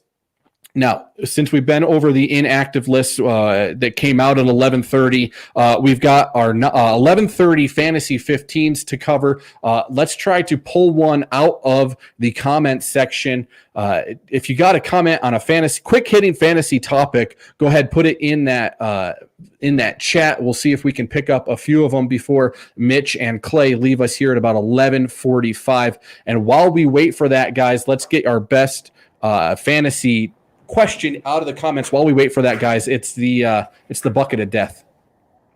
You know what happens. Clay, did you win last week? I did. I got the Dolphins pulled, and I said no thanks, and then I got the Dolphins pulled again. So I always had confidence in them. I was always sure that they were going to win, so that's why I picked the Dolphins when I had no choice. Now, Mitch, you had Seattle last week, so we're going to start with Mitch again, since we started with Mitch again last week. Not looking. Here we go, guys. See if I can pull this one up. You got the Baltimore Ravens, Mitch. Let's see. Ravens are taking on the Colts in Indianapolis. What do you think? That's a tough matchup, man. Do I like that matchup? You know what? I'll stick with it. I'll stick with the Ravens. I think that, Lamar Jackson, he's starting to hear a little chatter, it was his last season, a little bit of a fluke, but I actually think that, even though Colts defense is pretty good, I could see Lamar having a big game because I think he's, feeling a little disrespected. So I'll never bet against a former MVP. So I'll keep the Ravens. I'll go with them. All right, here we go. Clay, I got your Survivor helmet of death. The Chargers. Chargers are not on a bye this week. Chargers have It's the Raiders. That's the Raiders in Los Angeles. Keep it or throw it back. I'm going to keep it. I think Justin Herbert, I've liked what I've seen from Justin Herbert. I think he's a really good quarterback. Him and Joe Burrow are pretty much duking it out for Rookie of the Year, Offensive Rookie of the Year at this point. I think, we saw Josh Allen kind of tear up that Raiders defense a little bit. I think Justin Herbert can do the same. And that Chargers defense has a lot of good players on it as well. So I think they might be able to slow down Derek Carr, who's also red hot right now. So I'll stick with the Chargers. I am out. I lost last week on my first pick. I picked Green Bay on my helmet and thought they would just go in and beat Minnesota, but that did not happen. So I am out. I don't get to pick. Now we can get to our fantasy 15s. We have Moss or Singletary today. Mitch, who you riding? I'm going to go with Moss, and I think it's mainly because Moss has clearly shown, like Clay said earlier, he's the red zone guy. That's the guy they want on the goal line. So I think that, if the Bills get some opportunities, inside the 5, I think that's where Moss could definitely get a lot of touches. And to be honest, I think that Moss can, I think he could really contribute in the passing game a little bit too. He's deceptively, a good receiver. So I'll go with Moss mostly because of the red zone touches. I also saw one up here, Clay, that I want to get to. Start Diggs or DK Metcalf. Only one Buffalo.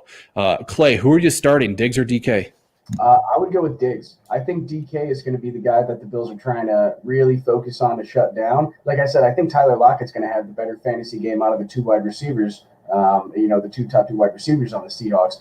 So I think the Bills are going to be able to shut down the DK deep ball. He's going to get some catches. I think he'll still have at least 5 catches, maybe 50-plus yards still. But that's a good game for most people, but that's not a DK day. And I think Diggs is going to do better. I think with John Brown being back in the lineup, Cole Beasley's a threat underneath, and now you've got the run game there. I think this could be the game where things start to open back up for Diggs, maybe on those over routes or, those comeback routes. I think Diggs is going to have a really good game today, actually.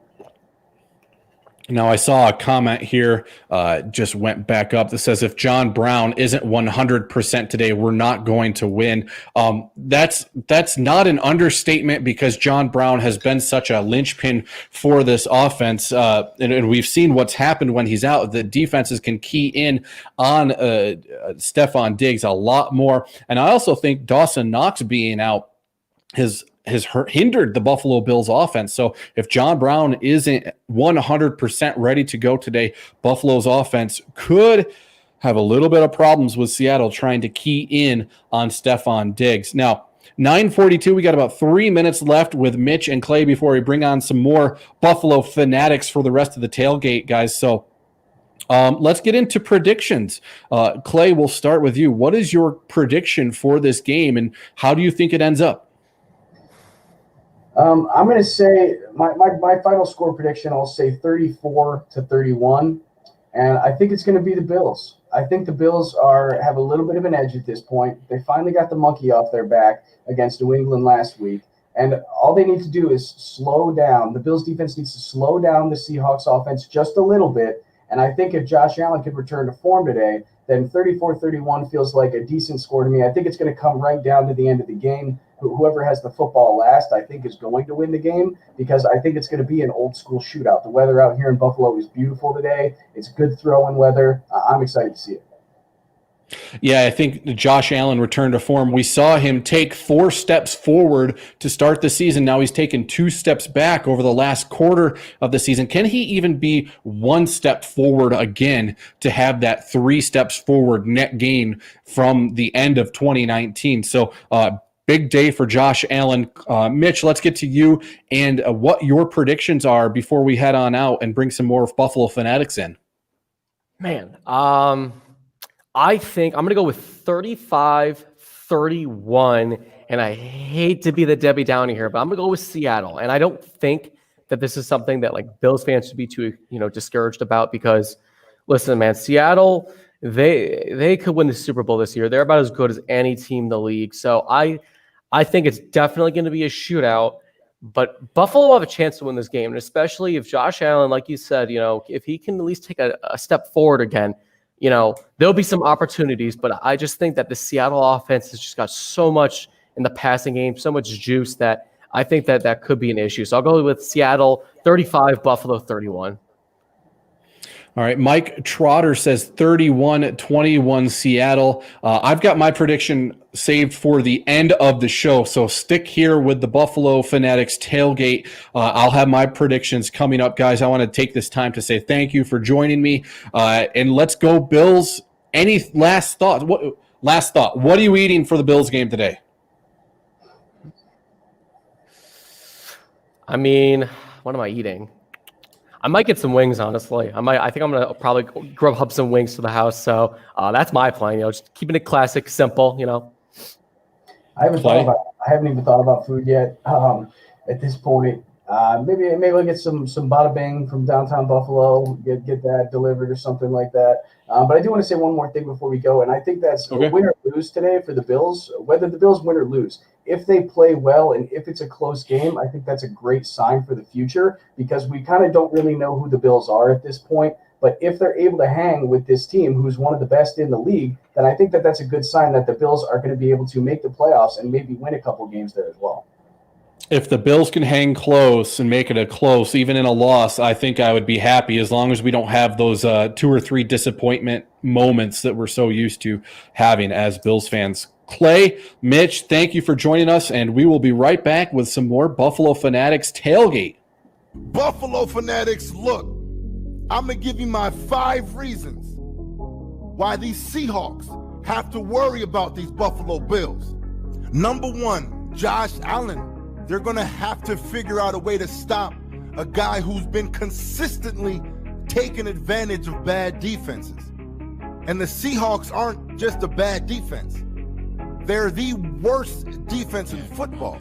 So Josh Allen should have a field day statistically at the very least. Number 2, the Seahawks are going to have to stop the second leading receiver in Stephon Diggs. They have to limit the big plays, but that's where Seattle's worst at allowing big plays. They lead the league with 7 40-plus yard plays or more, whereas Buffalo leads the league in not allowing big plays with only 1. Number 3, the Seahawks going to have to worry about Motor and Moss.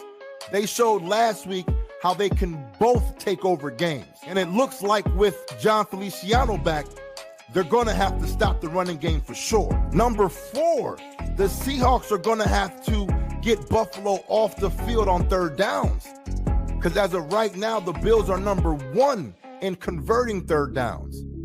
So that's going to be a challenge just in itself. Bills don't have a problem moving up and down the field. That's not a problem that we have. We probably haven't been able to punch it in a consistent level the last few games. But as far as moving up and down the field, that's nothing for us. So the Seahawks are going to have to watch out for that. And number 5, the Seahawks better not make it close in the 4th quarter, because we already know what's going to happen. Josh Allen is known for doing some clutch things. If you're going to beat the Buffalo Bills, it better be a blowout. Don't make it close, because Captain Clutch might have to come get you. It's the Kingpin, and I'm out.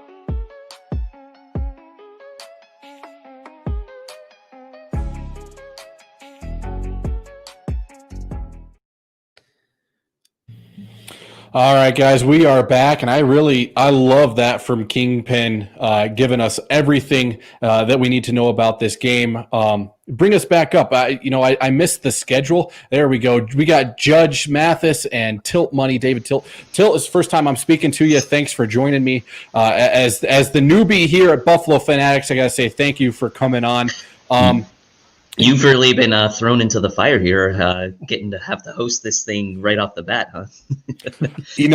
10 years of TV experience goes a long, long way. I won't lie, but it is not 9:49 my time, 11:49 on the East Coast. We got to get to our 11:45 Fantasy 15. So I'm going to start right off the bat, Judge. Which player do you need to have a bad day from your opponent's team? Oh, goodness. It's not the week for me because I need Russell Wilson to have a bad game. I'm going up against Big Russ. And it's actually funny because in my league, I got Russ Wilson going up against Josh Allen. So I need, if Seattle's going to score, I need maybe like a running back or like one of those crazy, end arounds to a wide receiver. And I need Josh Allen to be putting up those points on the Buffalo Bills side. All right, Tilt, who do you need to have a bad day?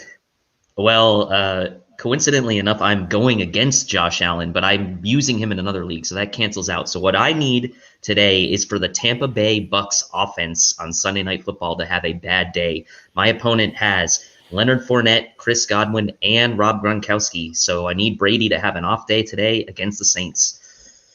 I'm in that same pirate ship as you, Tilt, because I am in one league. That's all I do, and I am facing Tampa Bay today, and I really don't want Mr. Brady to have a good game. He's averaging 26.63 fantasy points per game in my league. So if I could have him just fall on his face, that would help me out a lot. All right, so we got our Fantasy 15 in. Let's get into a super chat. The Bills need more from blank. If you're a super chatter, get in the chat section, fill in the blank. The Bills need more from blank. Tilt, who are you going with? The Bills need more from whoever CB2 is, okay, today, and I think that's going to be Levi Wallace. And the reason I say that is because likely Trey White's going to be matched up with Tyler Lockett, who, look, I'm going to say it. Tyler Lockett is still the best receiver on the Seahawks, okay? DK Metcalf is a rising star, and I understand that. But Trey White's going to be matched on Tyler Lockett. We need a big day from CB2, probably Levi Wallace, to limit the damage of DK Metcalf. DK Metcalf's going to get his. We know he is, but you've got to limit the damage on DK, so CB2 need more of that. Judge, fill in the blank. I think we need a big day from Tremaine Edmonds. It's going to be Tremaine Edmonds' job to drop back into coverage. I think the Buffalo Bills are going to be dropping 7, and they're going to play sort of that Kansas City style game plan against the Seattle team. So it's going to be Tremaine Edmonds' job to mirror the quarterback, figure out where Russell Wilson is. If Russell Wilson tries to escape the pocket, he's got to be there to chase down Russell Wilson. He's also got to try to read Russell Wilson's eyes, get those tip balls, things of that nature, and just try to be aware of what Russell Wilson's trying to do and be there to make a play. We need Tremaine Edmonds to step up, not only find himself, but really he's going to have to carry that linebacking core, because we all know that as much as I want to say, oh, who needs to step up today? AJ Klein. We all know that's not going to happen.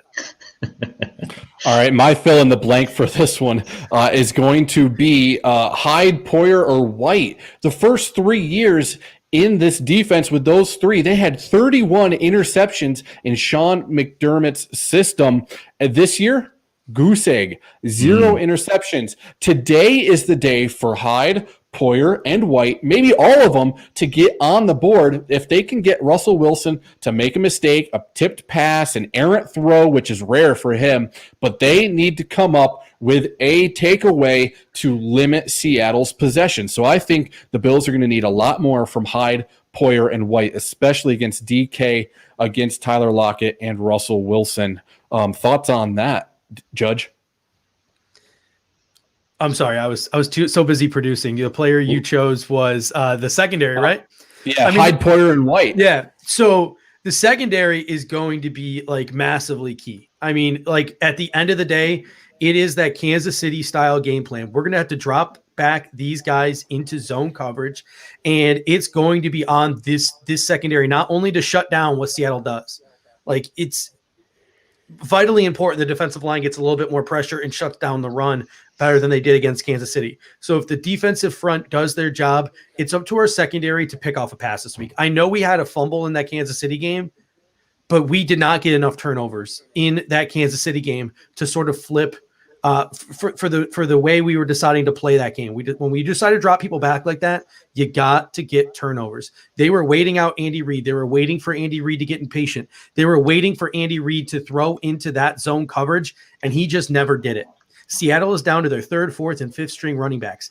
If the Buffalo Bills play that same game plan, my guess is Brian Schottenheimer, Pete Carroll, and Russell Wilson, they get impatient and they start throwing that football, even if it's into a lot of drop back zones. And if they throw the football into these zones, Hyde, Poyer, White, you name it, one of these three guys, there are big time players, and in a big time game against a big time opponent, they have to make a big time play. It's not enough to just shut down Tyler Lockett and DK Metcalf today. They got to turn the ball over and they got to get an interception. All right, I want to get into the comment section here. Tyrell Dodson needs to be at least better than average today. Tyrell Dodson is on IR. Delshon Phillips was the one who got activated.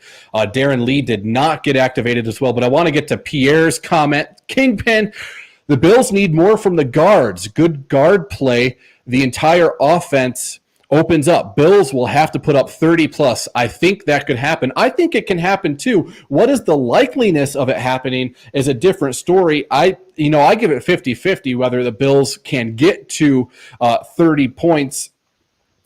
Tilt, what are you thinking about Pierre's comment? Yeah, we need better. We need more from the guard play. I mean, I think this has been a struggle all year. There's been questionable decision making, I believe, with the fact that we let Quentin Spain go. Ford is up today, based on what I just saw from the inactive list, so he's going to be playing. I don't know how much, but at the end of the day, Seattle's strength, if there is one on their defense, is their rushing defense, right? They're number 10 in the NFL in rush defense. They're dead last in pass defense. So 30 plus seems like strength of the Bills offense so far this year, which has been their passing game, other than this last game against New England, against the weakness of Seattle's defense, which is their pass defense. So to me, 30 plus seems like an absolute must. I agree with Pierre, because like you guys were just talking about with the secondary, like it's going to be hard to take the ball away from Russell Wilson. The Bills only have 4 interceptions on the entire year, so the offense is really going to have to shoulder the load today. And what that means is they're going to have to probably put up 30 to 34 points to win this game. So guard play is going to be important, not only from kind of moving the chains and kind of keeping us on schedule, maybe on short yardage, but also for pass protection up the middle. Seattle, they're getting to the quarterback at a decent rate. And like I said, the rush defense is pretty good. So you've got to stay ahead of the chains. And 30 plus seems, I'm agreeing with Pierre. I think it's a must. I think it's an absolute must. I like this comment from Lenny Lebowski. Seattle's defense got considerably better with Adams and Dunlop. Look, I agree Adams is going to contribute to the back end of that defense. Now, I'm really wanting to pay attention to that first Buffalo Bills drive. What are they doing? Can they punch the ball into the end zone? Because if they get into the red zone and then have to settle for another field goal a la the Jets game, and they can't punch it in, they can't get touchdowns, that could be demoralizing early on. And then you see what happens when Josh Allen gets a little bit frazzled by not being able to put the ball in the end zone. So that first 2 drives for me are really what I'm watching for from the Buffalo Bills against this 32nd ranked Seattle Seahawks defense. Judge, what are you looking for from this offense? I'm actually looking for him to run the ball, because I think that Seattle is going to come out in the same sort of game plan that the Buffalo Bills are going to come out. And I think they're going to come out like they did against the Kansas City Chiefs. I can easily picture the Seattle Seahawks coming out in a more aggressive form against what we did with the Chiefs. And that being is they're going to drop a lot of guys back. Griffin's out. Griffin, their top corner, is not playing. I understand they get Jamal Adams back. I understand that they're adding Carlos Dunlap to that defensive line. So my guess is that Seattle is going to be dropping a lot of guys back. They're going to be playing heavy zone. They're going to try to make the Buffalo Bills prove that they can run the football 2 weeks in a row. Now, what Seattle has that maybe the Buffalo Bills didn't have when they played the Kansas City Chiefs is an X factor like Jamal Adams. Jamal Adams up towards the line of scrimmage should help at getting at the quarterback, should help at stuffing the run, should be more of an X factor player than as good as Jordan Poyer and Micah Hyde are. They're just not capable of doing that. So if I'm the Buffalo Bills, despite the fact that it looks like this is a game where you should pass, and don't get me wrong, I want to see them take their shots. I want to see them come out some drives and be 5 wide receivers and spread them out and really test them. I think that there will be lanes available in the running game. I think that Seattle is going to play for you to run. And if Cody Ford and John Feliciano can start pushing some people around, you could have some success and get some chunk plays through the run game. All right, we are just about an hour away from kickoff in Orchard Park as the Buffalo Bills host the Seattle Seahawks at Bills Stadium. And since we're right at noon, let's do our noon Fantasy 15, guys. Who's going to be QB1 this week? Let's debate QB1, tilt money. Who's going to be number 1 QB? In all of fantasy, I'm gonna go. I'm gonna say Kyler Murray is gonna be QB1 this week in fantasy. I like, I like what he's been doing lately. I feel like, again, we saw Kyler Murray light up this Seattle defense a couple weeks ago, and he seems to be kind of getting a rhythm. Him and DeAndre Hopkins are really seeming to hit a groove. DeAndre Hopkins, I believe, is leading the league in receptions. So I'm liking Kyler Murray and that Cardinals passing offense, especially with Kenyon Drake out, as the QB1 this week for fantasy. Judge, who are you going with? I'll tell you what, right here. We have a comment right here from Pierre. If the Bills can't take advantage of the 32nd ranked defense, then we are in serious trouble. I look like the guy from Home Improvement right now who looks over the fence. But I'll tell you what, Josh Allen, why not? 32nd pass defense in the National Football League. John Brown should be healthy by now. If Josh Allen can't come out and throw for 300 plus yards, run for 30, 40, 50 more, and toss 3 touchdowns, what are we doing here? So if the Buffalo Bills decide to exploit this Seattle defense through the passing game, and they decide, and I wouldn't put it against Brian Dable to come out and 5 wide receiver, 4 wide receiver, attack, and try to get this passing attack back on track, I could easily see Josh Allen being the number 1 fantasy quarterback, and that would also make Russell Wilson a really good chance to be 1B or 1A and even usurp Josh Allen if they have to go toe for toe. All right, guys, I had to flip through the matchups this week, and I don't disagree with either of you, but I'm going to throw Ben Roethlisberger out there, just playing the Cowboys defense. The Cowboys seem to have lost hope in their season, and Ben's been just so good. He's got that target Chase Claypool that we all have come to know and love as a fantasy player. Unless you're facing him, you might not like him that week. So I'm going with Ben Roethlisberger as my QB1 at the end of the week. And we certainly know it's not going to be Cam Newton or Sam Darnold on that Monday night stinker in the Meadowlands. I think Darnold's not going to play, I don't think. Yeah, I'll tell you what, like there are 3 games if you're a Bills fan that you want to watch this week. Number 1, obviously being Bills Seahawks. Number 2, I think Arizona Miami is going to be a fun game to watch. Get to see second week of Tua's progression. Plus you get to scout the team you're playing next week in the Arizona Cardinals. And number 3, like how cathartic is Monday Night Football going to be? For the rest of the world, it's going to be an absolute shit game, right? Like it's going to be terrible. It's going to be an absolute stinker between Joe Flacco and Cam Newton and those 2 teams. But for us, like how great is that game going to be? If the Jets crush the Patriots, so be it. If the Patriots crush the Jets, so be it. Like we get to laugh at one side or the other. And if it's a close game, we just get to laugh at them both because that's really pathetic if the New England Patriots can't beat Joe Flacco and the New York Jets. So as for Bills fans and even for Dolphins fans, Monday Night Football, I think Monday Night Football might be a night where Bills fans and Bills Twitter, Dolphins Twitter, Bills social media, Dolphins social media, we can all get together Monday night and just like the armistice from World War I where they met like on Christmas Day or whatever. We can all just meet on social media on Monday night and enjoy whatever the hell it is that the New England Patriots and the New York Jets are going to put on display. All right, less than an hour away from kickoff in Orchard Park. You bring up the Dolphins and the Cardinals in the desert. That's going to be a 4:25 kickoff East Coast time. Like you said, great chance to scout the Cardinals. You're going out there this week. But I said at the top of my hour and a half that you won a big game last week against the Patriots. You got the monkey off your back. Now you get an even bigger game this week with the Seattle Seahawks coming in. They're 6-1. They have Russell Wilson. They have a Hall of Fame head coach who's won Super Bowls. if the Bills can win this game and Arizona wins against the Dolphins, you're going into an even bigger game because the Cardinals will be atop the NFC West. So that's a small sample, a regular season sample of what's to come in the playoffs. You win a game, you get a bigger game. You win that one, you get an even bigger game. And it's something my man Steve Tasker, one of my favorite Bills, says all the time on One Bills Live. You win a big game, you get a reward for playing a bigger game. And I want to see the Bills come out and play even bigger than they did in the moment last week, because I didn't think that, except for the recovered fumble at the end of the game, that they didn't play very big. Like they kept looking around, waiting for, at least I did as a Bills fan, waiting for that moment to happen that we all suspected was coming.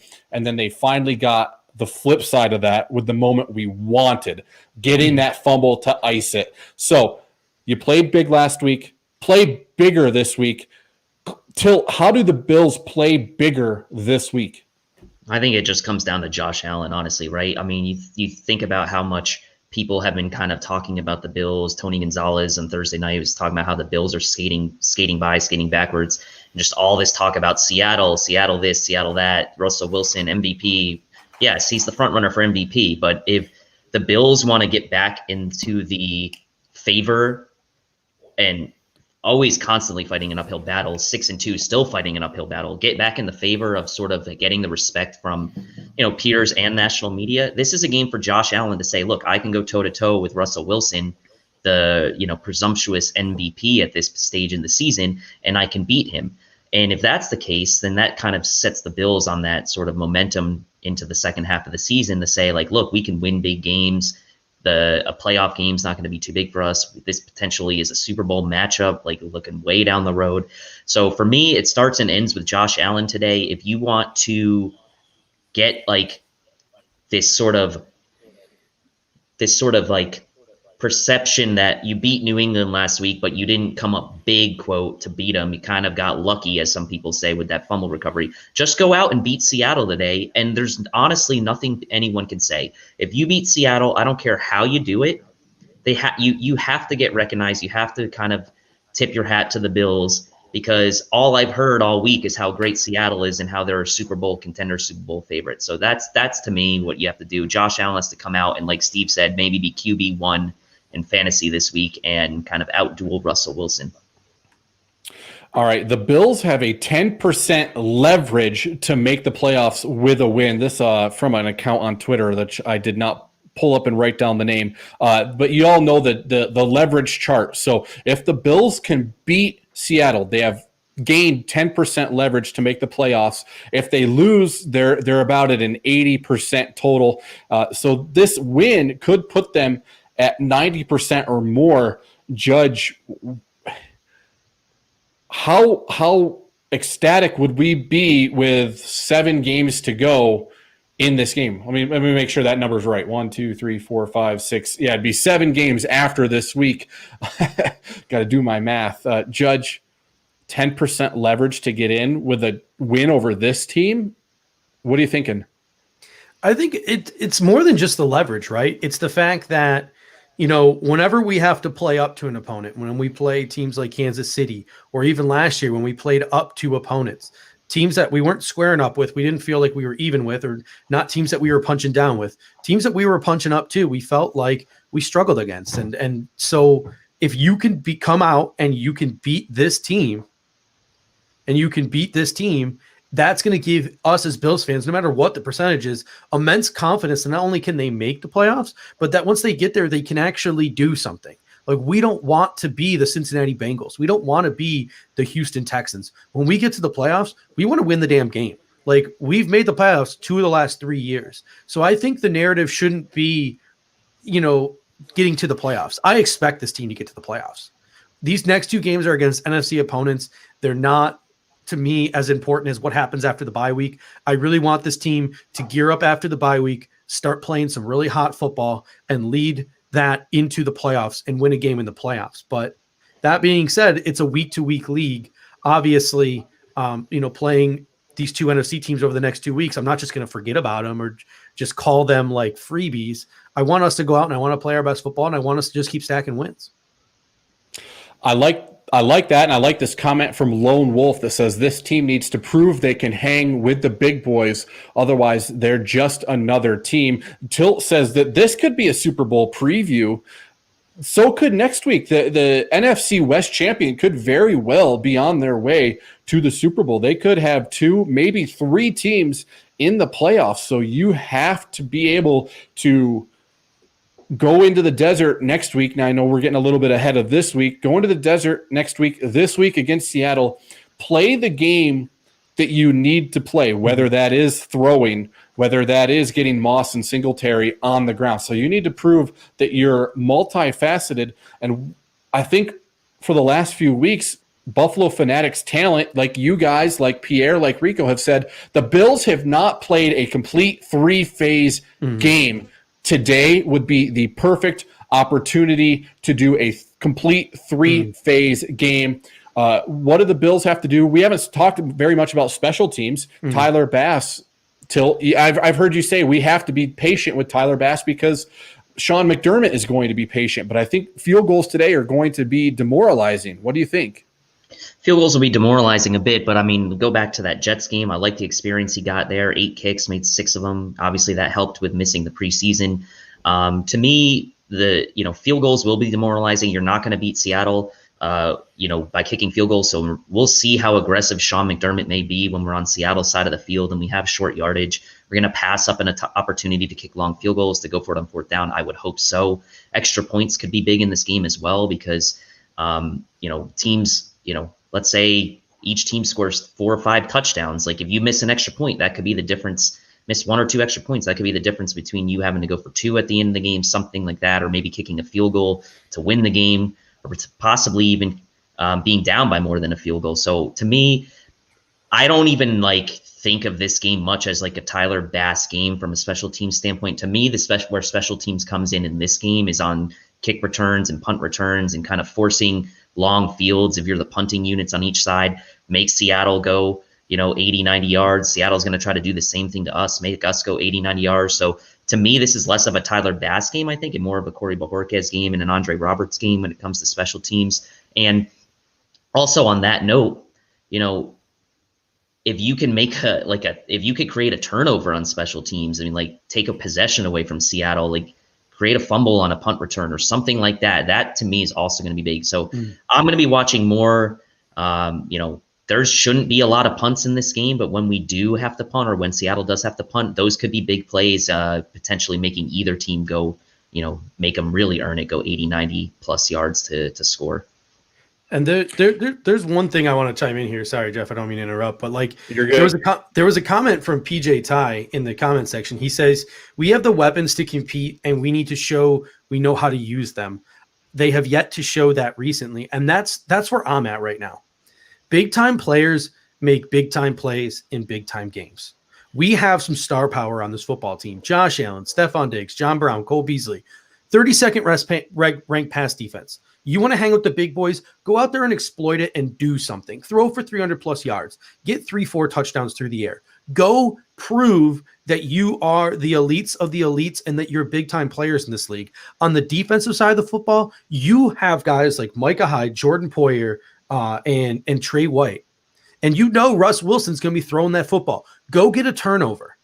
You're the best players on this football team. You are the guys that we're going to be building this team around. If we're going to go to the Super Bowl, if we're going to go to the playoffs and do something in the playoffs, the big time players need to make big time plays in big time games. And I just want to see it. I want to see it. So I want to see Josh Allen go toe for toe with Russ Wilson. I want to see Stephon Diggs make that big clutch catch in that big clutch moment. I want to see our defense force a turnover when we need to change momentum of a game, or if Russ Wilson is driving down to win it. That's what I want to see from this game. I want to see the big time players make big time plays, because I just feel like some of these games when we're punching down to opponents, we just aren't seeing it. They're doing enough to win the football game, but they're not making those big time player caliber plays when they need to. Justin Zimmer and Marlowe last week. Yeah, who would have expected those two guys? But I think what you're pointing to is a comment we have here from Elliot Eisler that says, what I like about our schedule is that it will make us battle tough for the playoffs, and it starts today. And he's absolutely right. Seattle, at Arizona. You're going to have to face Justin Herbert and the Chargers. He can throw the ball all over the place. You go to San Francisco on prime time, whether they have their weapons back or not. Then you get Pittsburgh in prime time on a Sunday night. You go to Denver, you go to New England, you go to Miami. So you finish out with two division games, and you really never know what you're going to get out of Drew Lock in the Rocky Mountains. So Elliot Eisler, I think you're absolutely right. And honestly, for me, I would rather face every team when they are at their very best because of that. It makes us better. It makes us sharpen our iron because iron sharpens iron, and that's the process. That is a Sean McDermott process. We're 1 minute away from our Fantasy 15, so we're going to jump right into it. Our 12-15 Fantasy 15 quick hitting topic. Matt Stafford, coming off the COVID list where he didn't get to be around his team, will do blank in fantasy. Judge. I think he'll go off, to be honest with you. And it really has nothing to do with Matt Stafford. I mean, that guy's been there forever. His receiving targets, guys like Galladay and Marvin Jones, like that offense, they've been together. They don't need as much practice as maybe some people are making it out to seem. Is it ideal that he's getting no practice this week? No. But at the same time, look what the Minnesota Vikings are bringing out there on defense. That team is beat up on the defensive side of the football. They have no pass rush left. Most of their pass rushers are gone. Up the middle of that defense, and Matt Patricia's going to make them run the football with guys like AP and Swift. They lost out on Michael Pierce to an opt-out. That secondary is banged up. They are down to just absolute rookies. I think they're down to Cam Dantzler, Harrison Hand, and Jeff Gladney. I think they're out all of their veterans today. So despite the fact, Galladay is out. My apologies. I forgot that Galladay was out too. But still, that Minnesota Vikings defense is shot. They are shot. So I think that Matt Stafford is the kind of quarterback. He's got the kind of moxie where he's going to come out there and he's going to be successful. Tilt, what's Matt Stafford going to do today, fantasy-wise? I think Matt Stafford will be outside the top 10 in quarterbacks today. Not having Galladay is a big deal. The Vikings, obviously, like Steve said, are down, but they're coming off like a bit of a high after beating Green Bay last week. So I have a feeling the Vikings, what they'll try to do is control the clock a bit. I mean, the Colts played pretty well, against the Lions. They were able to move the ball pretty efficiently. Played pretty well on defense as well. So I'm saying Matt Stafford finishes outside the top 10 in fantasy QBs, going against what Steve-O there is saying. All right, we got one more fill in the blank I think we can discuss. Blank makes Josh Allen better. Fill in the blank, Tilt. Blank makes Josh Allen better. And if you're in the comment section, get us a super chat. I haven't had a super chat yet today. Get a super chat. Blank makes Josh Allen better. Tilt, start. John Feliciano makes Josh Allen better. I think John Feliciano brings the attitude that we need for that offensive line. He's going to be playing center, obviously, today, so he's going to be the leader of that group today. I think he's going to be making the right calls, set Josh Allen up with good protection today, and I think he's gonna kind of set the tone for that, and also potentially lead the way on a few key Josh Allen runs today. So I'm saying John Feliciano makes Josh Allen better. We'll come back to the offensive line in a minute. Judge, what makes Josh Allen better? I'm going to go with John Brown. I mean, let's be real here. Josh Allen's been force-feeding that football to Stephon Diggs over the past 4 weeks. I think he's been overlooking Cole Beasley a little bit, and I think having John Brown back into the game is going to make Josh Allen maybe scan the field a little bit more and maybe get a little bit more less reliant on targeting Stephon Diggs. And it allows, and even Stephon Diggs, it makes Stephon Diggs better because you can't bracket him. So the combination of Diggs and Brown on the outside, guys like Gabe Davis and Cole Beasley shuffling in, it appears for now that John Brown is the linchpin that really makes that wide receiver core go. Whether in the long term that's sustainable or not, well, that's a conversation we can have at a later date. But for now, when he's still on the roster, we need John Brown. We got two super chats coming in. Elliot Eisler, we'll start with him. A game plan that has a screenplay. I think many a times Bills fans have been screaming at Dable to get that screenplay in. I agree. He's just, I think those are when he tries to put a little too much touch on those passes, and that's why he gets a little errant, because he doesn't want to howitzer in those footballs into the screen passes. And then our second super chat comes from Hold My Beer. Thank you. If I hold your beer, I'm drinking it. Dawson Knox makes Josh Allen better. I am all about the Dawson Knox, people. I got it on here. Rico, I got my jersey. Dawson Knox jersey. This is for you right here, Rico. This is why Dawson Knox makes Josh Allen better. And strategically, yes, John Brown and Stephon Diggs are going to stretch the defense. Dawson Knox can do it as well. We can see him go up the field, but he can also be that outlet. He can block. I think having him back in the lineup is going to make a huge difference. I'm going to drink your beer. Hold my beer, 585. Well, I'm going. I'm still going.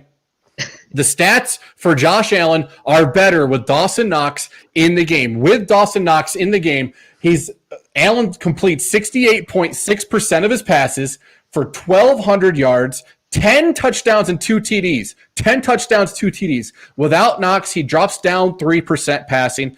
He's got almost 900 yards, but here's it. 6 touchdowns and 3 interceptions. So Allen, I think, loves having Knox in that game, not only as a blocker, but then as an outlet, as a receiver, and then he can target him down the field, which he has not had to do a lot this year. And Judge, do we want to play the same stats game with John Brown? I want to say that. I want to say this. Why don't we just combine those 2 super chats and throw those tight end screens to Dawson? Thank you. I was just about to say that. Yep. Let Dawson Knox rumble, because send Stephon Diggs and send John Brown down the field, make those safeties drop back, and then hit Cole Beasley and Dawson Knox over the middle of the field to just absolutely wreck people. And then we got Chris Bruton coming in. We really appreciate this super chat here, Chris.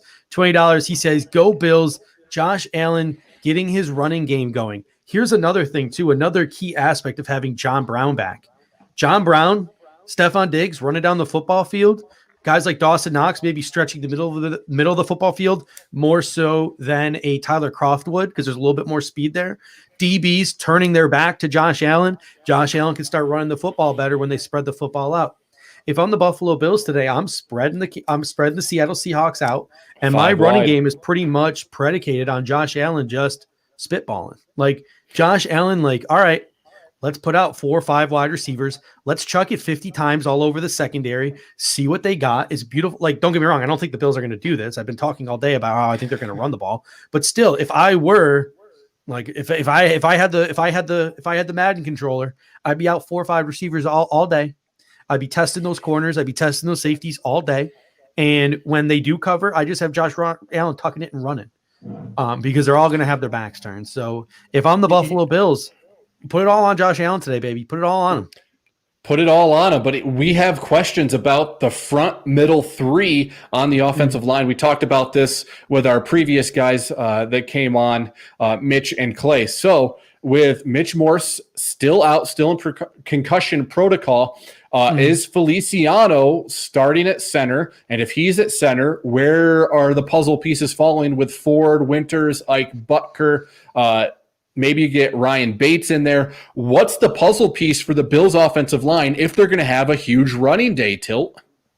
Well, I mean, you'd like to say that it's Cody Ford at left guard and probably Brian Winters at right guard, but honestly, I'm going to throw something out there that maybe no one's really talked about yet. I'll say throw Ike Butker back in there at left guard after the second half he had last week and put Cody Ford at right guard where he's had a lot of experience, maybe coming off an injury. He's played more there. I know the coaches have said he's played better at left guard, but maybe that lineup with Ford on the right side and Butker on the left side, getting Brian Winters out of the lineup. A lot of people aren't a fan of his, is maybe your best combination today. Or maybe you start with, like what I said, Ford at left guard and Winters at right, and see how Ford holds up with coming back from injury. If he struggles, then maybe you just kick Butker in there at left guard and leave Winters there at right guard. So in any case, it's not ideal, but getting Cody Ford back is a boost. It remains to be seen coming off that injury how much of a boost it will be. I think it is that flexibility piece, Judge. Having Ford back is going to give him that flexibility. What do you think? I mean, let's face it. It's gonna be left to right. Deion Dawkins, Cody Ford, John Feliciano, Brian Winters, Daryl Williams. I think that's 99.9%. I can guarantee you. If I was a betting man, that's the money I would place on our starting five on the offensive line today. One interesting scenario that I think people aren't talking about because it's never going to happen, but we saw Ryan Bates have a lot of success at center in that first drive with John Feliciano on the left of him, with that Zach Moss touchdown. I would kind of maybe think about looking at an offensive line of Deion Dawkins, Cody Ford, Ryan Bates, John Feliciano, and Daryl Williams. It'll never happen. It will never happen. I like that though. I wouldn't mind getting to see. I don't know. I just want to see Ryan Bates. I just want to see it. I think I'm so sick of Brian Winters. Even if it's like Bucker, get Brian Winters the hell out of there, man. I'm over it. I think there's too much comfort with Josh Allen having Feliciano as the backup center that he's going to have the most trust in him. So that's where Feliciano is going to be. I think I like your idea, Till, of putting Ford back at right guard. I think they've tried to keep him at left guard this season. That's where he will be. And then at right guard, it's going to be Brian Winters. So we are about 6 minutes away from ending our show here, and about that makes us about 36 minutes away from kickoff in Orchard Park. So before we get to bold predictions, guys, I got to bring out the bucket of death. The survivor pool, bucket of death. Now, Judge, you got Philly last week coming up for your victory. Tilt, you have not gotten in on this yet, but here are the rules. You get one pick. You can either put it back and then you're stuck with your second pick, or you can just keep your first pick. But if you put one back, you're keeping the second. So we're going to bring in... Are the Jets in the helmet? You know what? I would be sad if they weren't, because eBay, all 32 teams. It's the old Jets helmet. I'll just bring it out. It's the old white Jets helmet. So do you want me to pick the Jets for you? So you're saying there's a chance if I put the first team back that I might pull the Jets. There's always a chance. So let's see what we get here. Was it 66% of the time? It works every time. Okay, here we go, guys. For Tilt, your first team up is the Broncos. And I got to wake up my computer here. The Broncos have... The Falcons today in Atlanta. Are you going to keep the Broncos or take it back, Tilt? Well, I will say you this. Two things. One, Casey Reed, our gambling expert, is all over the Broncos today to beat Atlanta outright in Atlanta today. And my best friend here in North Carolina is a Broncos fan. And after that comeback they had against the Chargers last week, let's go. I'm sticking with the Broncos. I'll keep them. All right. Tilt's got the Broncos. Now, I'm in Idaho Falls, Idaho, so we are technically a Broncos market out here. Some of my best friends one of my best friends is a Broncos fan who's married to a Raiders fan. So good pick. All right, Judge, here we go. Who do you have this week, Judge? Falcons. We saw this last week where Clay had Miami and Knapp had the Rams, and Miami ran all over them. So do you want to put it back? I'm not feeling put it back. Hey, that's good for me. That's good for me. Let's see what I get here. Not the Jets. You're locked in. Watch it for the Jets. The same thing happened last week. It's the Falcons. It's on, Dave. It's on. All right. I was rooting for the Broncos. I guess I'm rooting for the Falcons this week. I guess I should be. Yeah. I mean, it's not like I've declared a prize yet for this, but I'm already out. I just want to see what I would pull. It doesn't count. I'm already out. Jets. Bengals. They're on a bye this week, so I would survive automatically having pulled the Bengals. So congrats to me for losing week one. That one doesn't count. All right, guys. It is 12:27 on the East Coast. Seahawks, Bills kickoff in just over half an hour. Tilt, give me a prediction. Give me a bold prediction. Give me what you're thinking on this game, Bills and Seahawks. Bold prediction, Josh throws for 450 in the air. Ooh. 450. Career high, 450. Judge wants him to be QB1. If he adds 2 touchdowns to that, he will be QB1. Bold prediction. All right, give me a score prediction, Tilt. Score prediction, man. Bills come up just a tad short, lose 42-38. Josh He's going goes to for throw for 450. 450 and they lose. Yeah. Judge, bold prediction. I got to recover from that one. I mean, Sorry. what is it? The top five quarterbacks in passing yards last year didn't make the playoffs, so it makes sense. My bold prediction is that the Buffalo Bills will have a 4-point lead, and Russell Wilson will get the ball with about 3-4 minutes left, and it'll be on the Buffalo Bills defense's back to win us the football game. So is your bold prediction that we will stop Russell Wilson? My bold prediction is that it will come down to the final drive and the ball will be in Russ's hands. But then my prediction that's not bold. How is that not a bold prediction? That's probably going to happen. Well, then my final prediction is then Bill. The Bills stop him. Bills 30. Seattle 30, Bills 27. Okay. Bills have a 27-23 lead going into the final drive, and Big Russ comes up big, and Seattle wins the game on the closing drive. I can't do it. I can't pick the Bills. I'm sorry. I would feel okay about my team if they cover, right, guys? I think it's a 3-point differential as of this morning. Yep. Over under was 55. I would take the over. I would be okay, but still devastated if the Bills made it close and lost. But my bold prediction, Dawson Knox, 2 touchdowns coming back, baby. 2 touchdowns for Dawson Knox getting into the red zone. Maybe he gets an angry run over a defender, maybe over, Quandre Diggs. If he could angry run Quandre Diggs into the end zone for a Jamal touchdown. Adams. I want to see him angry run Jamal Adams. I definitely. Well, yeah, okay. Yeah, former Jet Jamal Adams. Let's do that. Angry run over Jamal Adams. So I think Dawson Knox coming back, 2 touchdowns, and my final score prediction. My bold prediction last week, I got to back up my bold prediction this week. Last week was that Singletary and Moss were going to have 100 yards each on the ground, and they were close. So not bad. So if Dawson Knox can come up with 2 touchdowns, even a touchdown today, I'll be happy. But final score, Bills 37, Seattle 38. 38-37. That's my score prediction. Here's the thing that we're all predicting like shootouts, right? And almost everyone is predicting shootout. Everyone's predicting Josh Allen, Russ Wilson, toe-to-toe, all of these things. And that's great. But we're punching up this week. This isn't like we're playing the Patriots or we're playing the Jets. So if we 6-3, Bills Brown style them, I will be completely content. This is one of those weeks for me where a win is a win. Like, if I don't care how bad we look, if we win, don't let Kingpin know that.